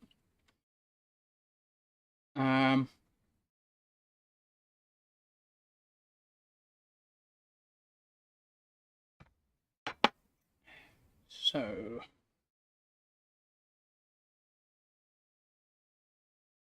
you know what? I will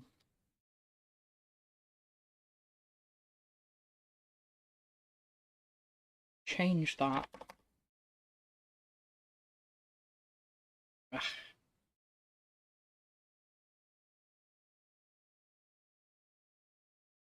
I could write this smarter, but I can't be bothered right now.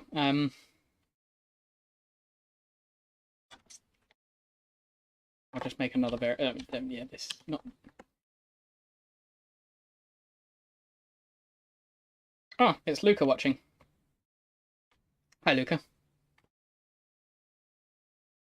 And I'll paste that there, and then I'll figure out how to get it so I don't accidentally change Dave into a bunch of blank squares, which is, you know, not as fun. Maybe I'll leave one blank square in. I'll leave number 1 in. Just there we go.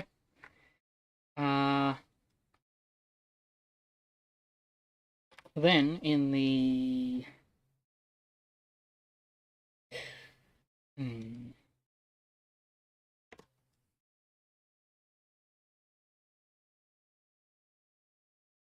no, what am I doing? Printing a length up there.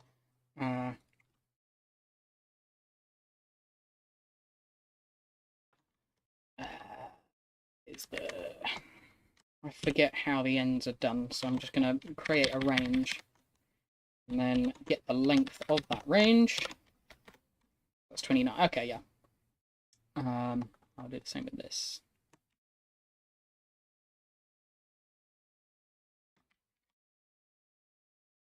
What's the length of that?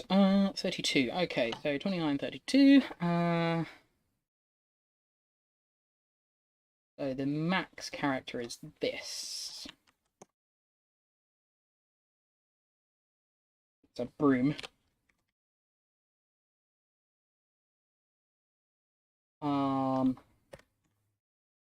So broom is 60,057. That's the biggest Unicode character that I can find that has an actual image on it. That's the last emoji. Maybe there might be more somewhere else. I haven't found them, but what else I could find? Now,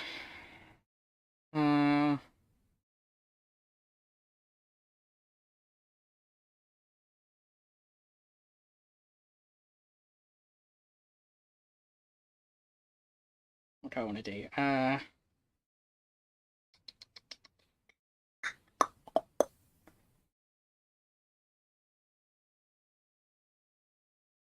Broom. Oh, the broom actually doesn't load in YouTube. YouTube does not have brooms. I can't leave a broom comment.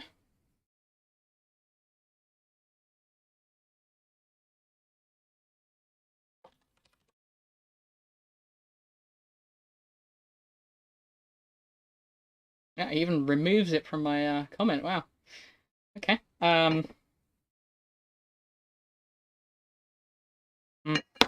Spilled tea all over myself again. Ugh.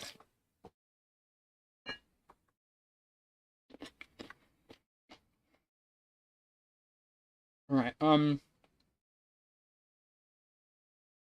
you're probably hearing me chew. Sorry about that. I'll mute this time.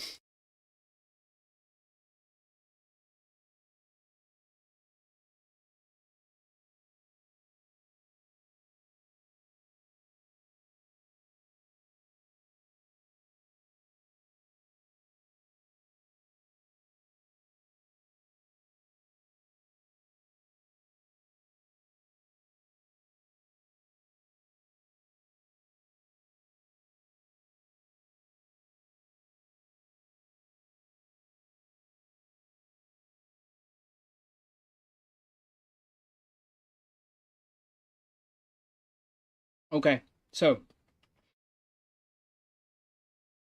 I want to basically subtract the non-visible characters from my list here. And to do that,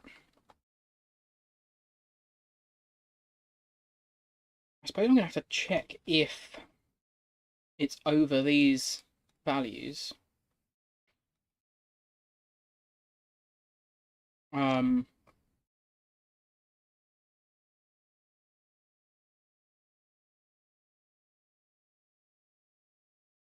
Mind you, I only have to do that in the command that, or the function that turns it back into Unicode. Okay, cool. I only have to do it once. So, don't need that there. So we'll get that value here. Uni underscore about equals that. Again, this is probably not the best way to do it, but my brain isn't on right now. So, if uni val is less than nope. It's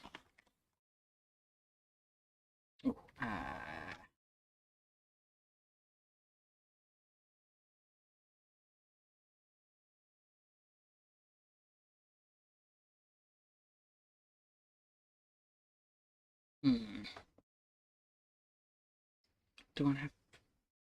No, I don't want to have them all appear as the same thing. So, I mean,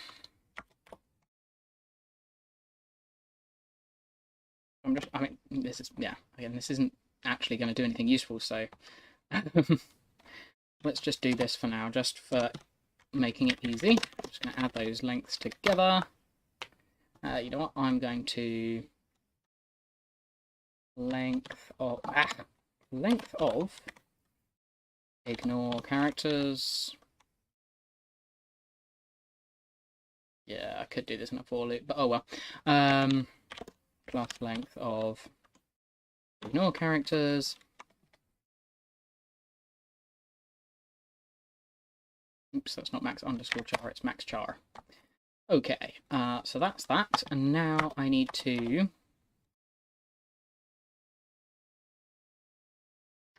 so if it's greater than ignore characters 0. Stupid. Then we need to add plus equals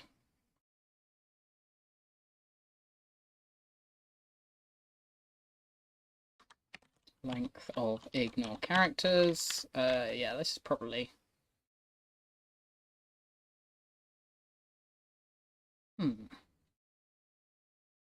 Then we're going to have a problem because it's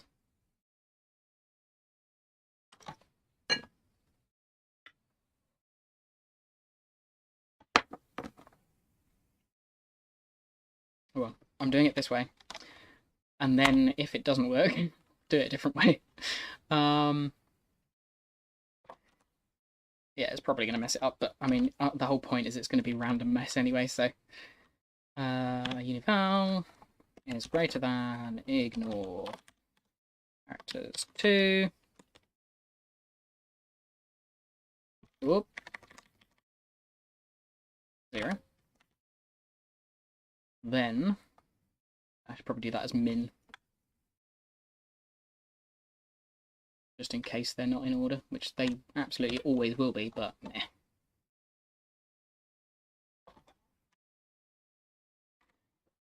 Min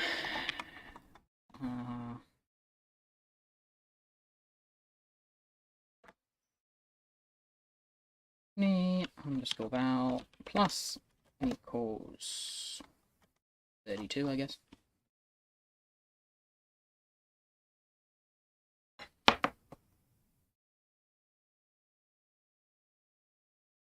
Ooh, I'm gonna have to add the value of the previous one. Yeah, I'm going to replace that out. Okay, add that, and then ignore characters underscore 2. Cool, got it. Okay. Think that works? We will find out. This is probably going to give me an error, but oh well. So, if I do this again. Gah! Not in range. Okay. Let's debug that.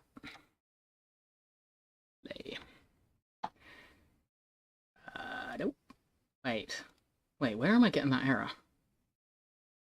Oh, wait, no, that's the error I was getting before. Well, that's fine. I know that's happening. I don't care about it right now. So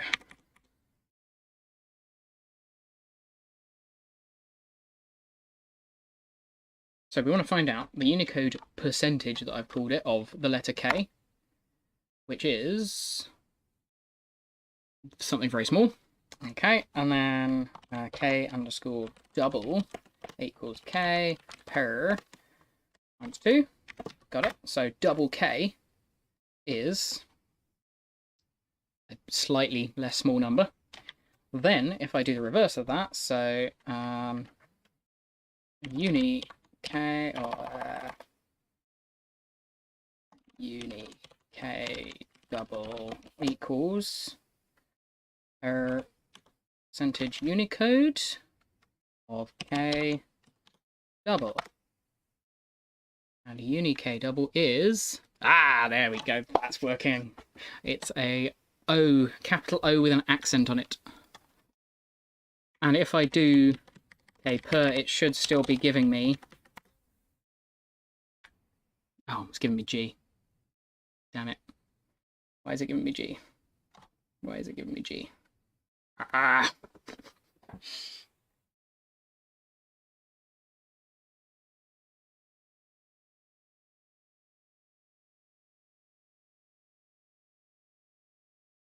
Yeah, I don't know why it's giving me G. Okay, well, I think I'm going to leave it there for now. I kind of got it to work, and then I kind of broke it. But it was alright. I did manage to divide by Dave. And it gave us a bunch of random Unicode characters, which were mostly Chinese, which was, you know, fun. Let's see if we can go back to one that worked, see if I can... Where was that? There we go. So I did get Unicode percentage of K to work. Oh no, I didn't. Not there. Totally lost this now. Yeah, so the average of Dave is 96. And then if I turn Dave into a Unicode character on one that I didn't break,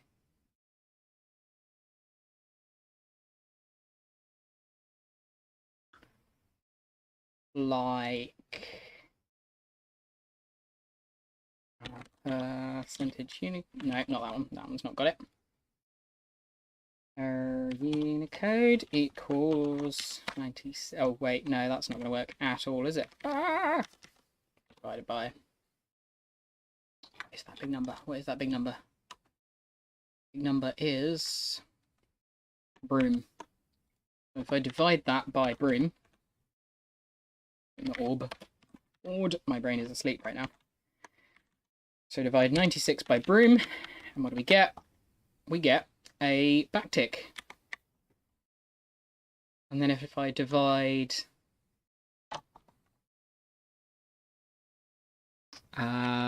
Unicode percentage of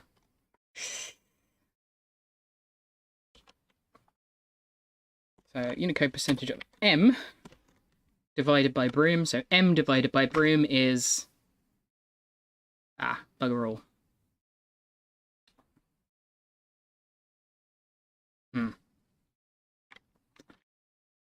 Okay, let's try K again, see if that's... No, that's always give... Oh wait, no, I don't need to divide it by that, do I? Not for this one. Okay, cool. So if I multiply that by 2... Yeah. Oh wait, print that. Yeah, okay, so we're still getting that same problem, but I have found where it wasn't broken before. So if I print that, do that, and I do it with something other than K, so let's try 1 maybe? That might work. Yeah, so if I double 1, it becomes B. If I double Z, is that going to overlap with the empties again? Nah, there we go. So Z is that. Let's do an exclamation mark, That gives me capital B. Let's divide it by 2, and let's do Z. So Z divided by 2 is equals. Nice. Okay, and what happens if I int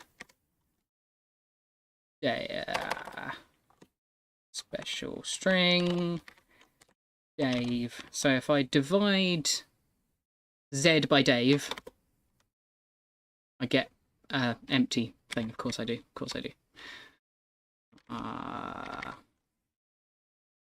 Let's try Bob. No, I get nothing. Cool. That's fun. Let's try multiplying instead. That's probably better. Let's try multiplying that by Bob. Ah, there we go. Now we're getting something. Okay, now multiply by Dave. And we get yeah, okay, cool. That's fine. Let's try Dave without a capital. Ah, okay, that works. Nice. Okay, so it's kind of working, but I can only do one letter at a time. So if I do D, it gets a Chinese character. A, I get a weird... Oh, is it? One of the Greek letters, I forget which. V, I get a Chinese character, of course I do. Square bracket, I get... Oh, that's a funky symbol. At sign, I get a W, a capital W with a accent. Cool, okay, so it's kind of working. I can, like, multiply letters and words together, but only... I can only multiply a letter by something else. I can't multiply a word by another word yet. And when I do, there's a good chance that most of the characters are going to be just blank Unicode missing characters. So that's something to do later on or next time or whenever I do this.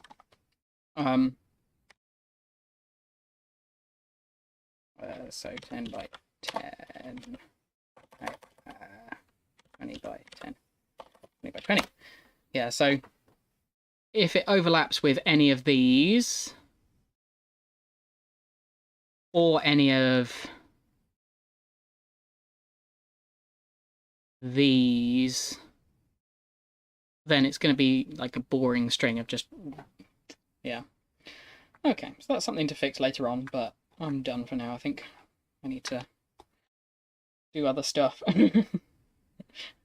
Well, see if anyone's still watching. Oh, we've got 2 people on still. Oh, thanks for joining. Sorry, it turned a bit boring at the end there after Paul left, but it was just me trying to work out a few bugs in my code.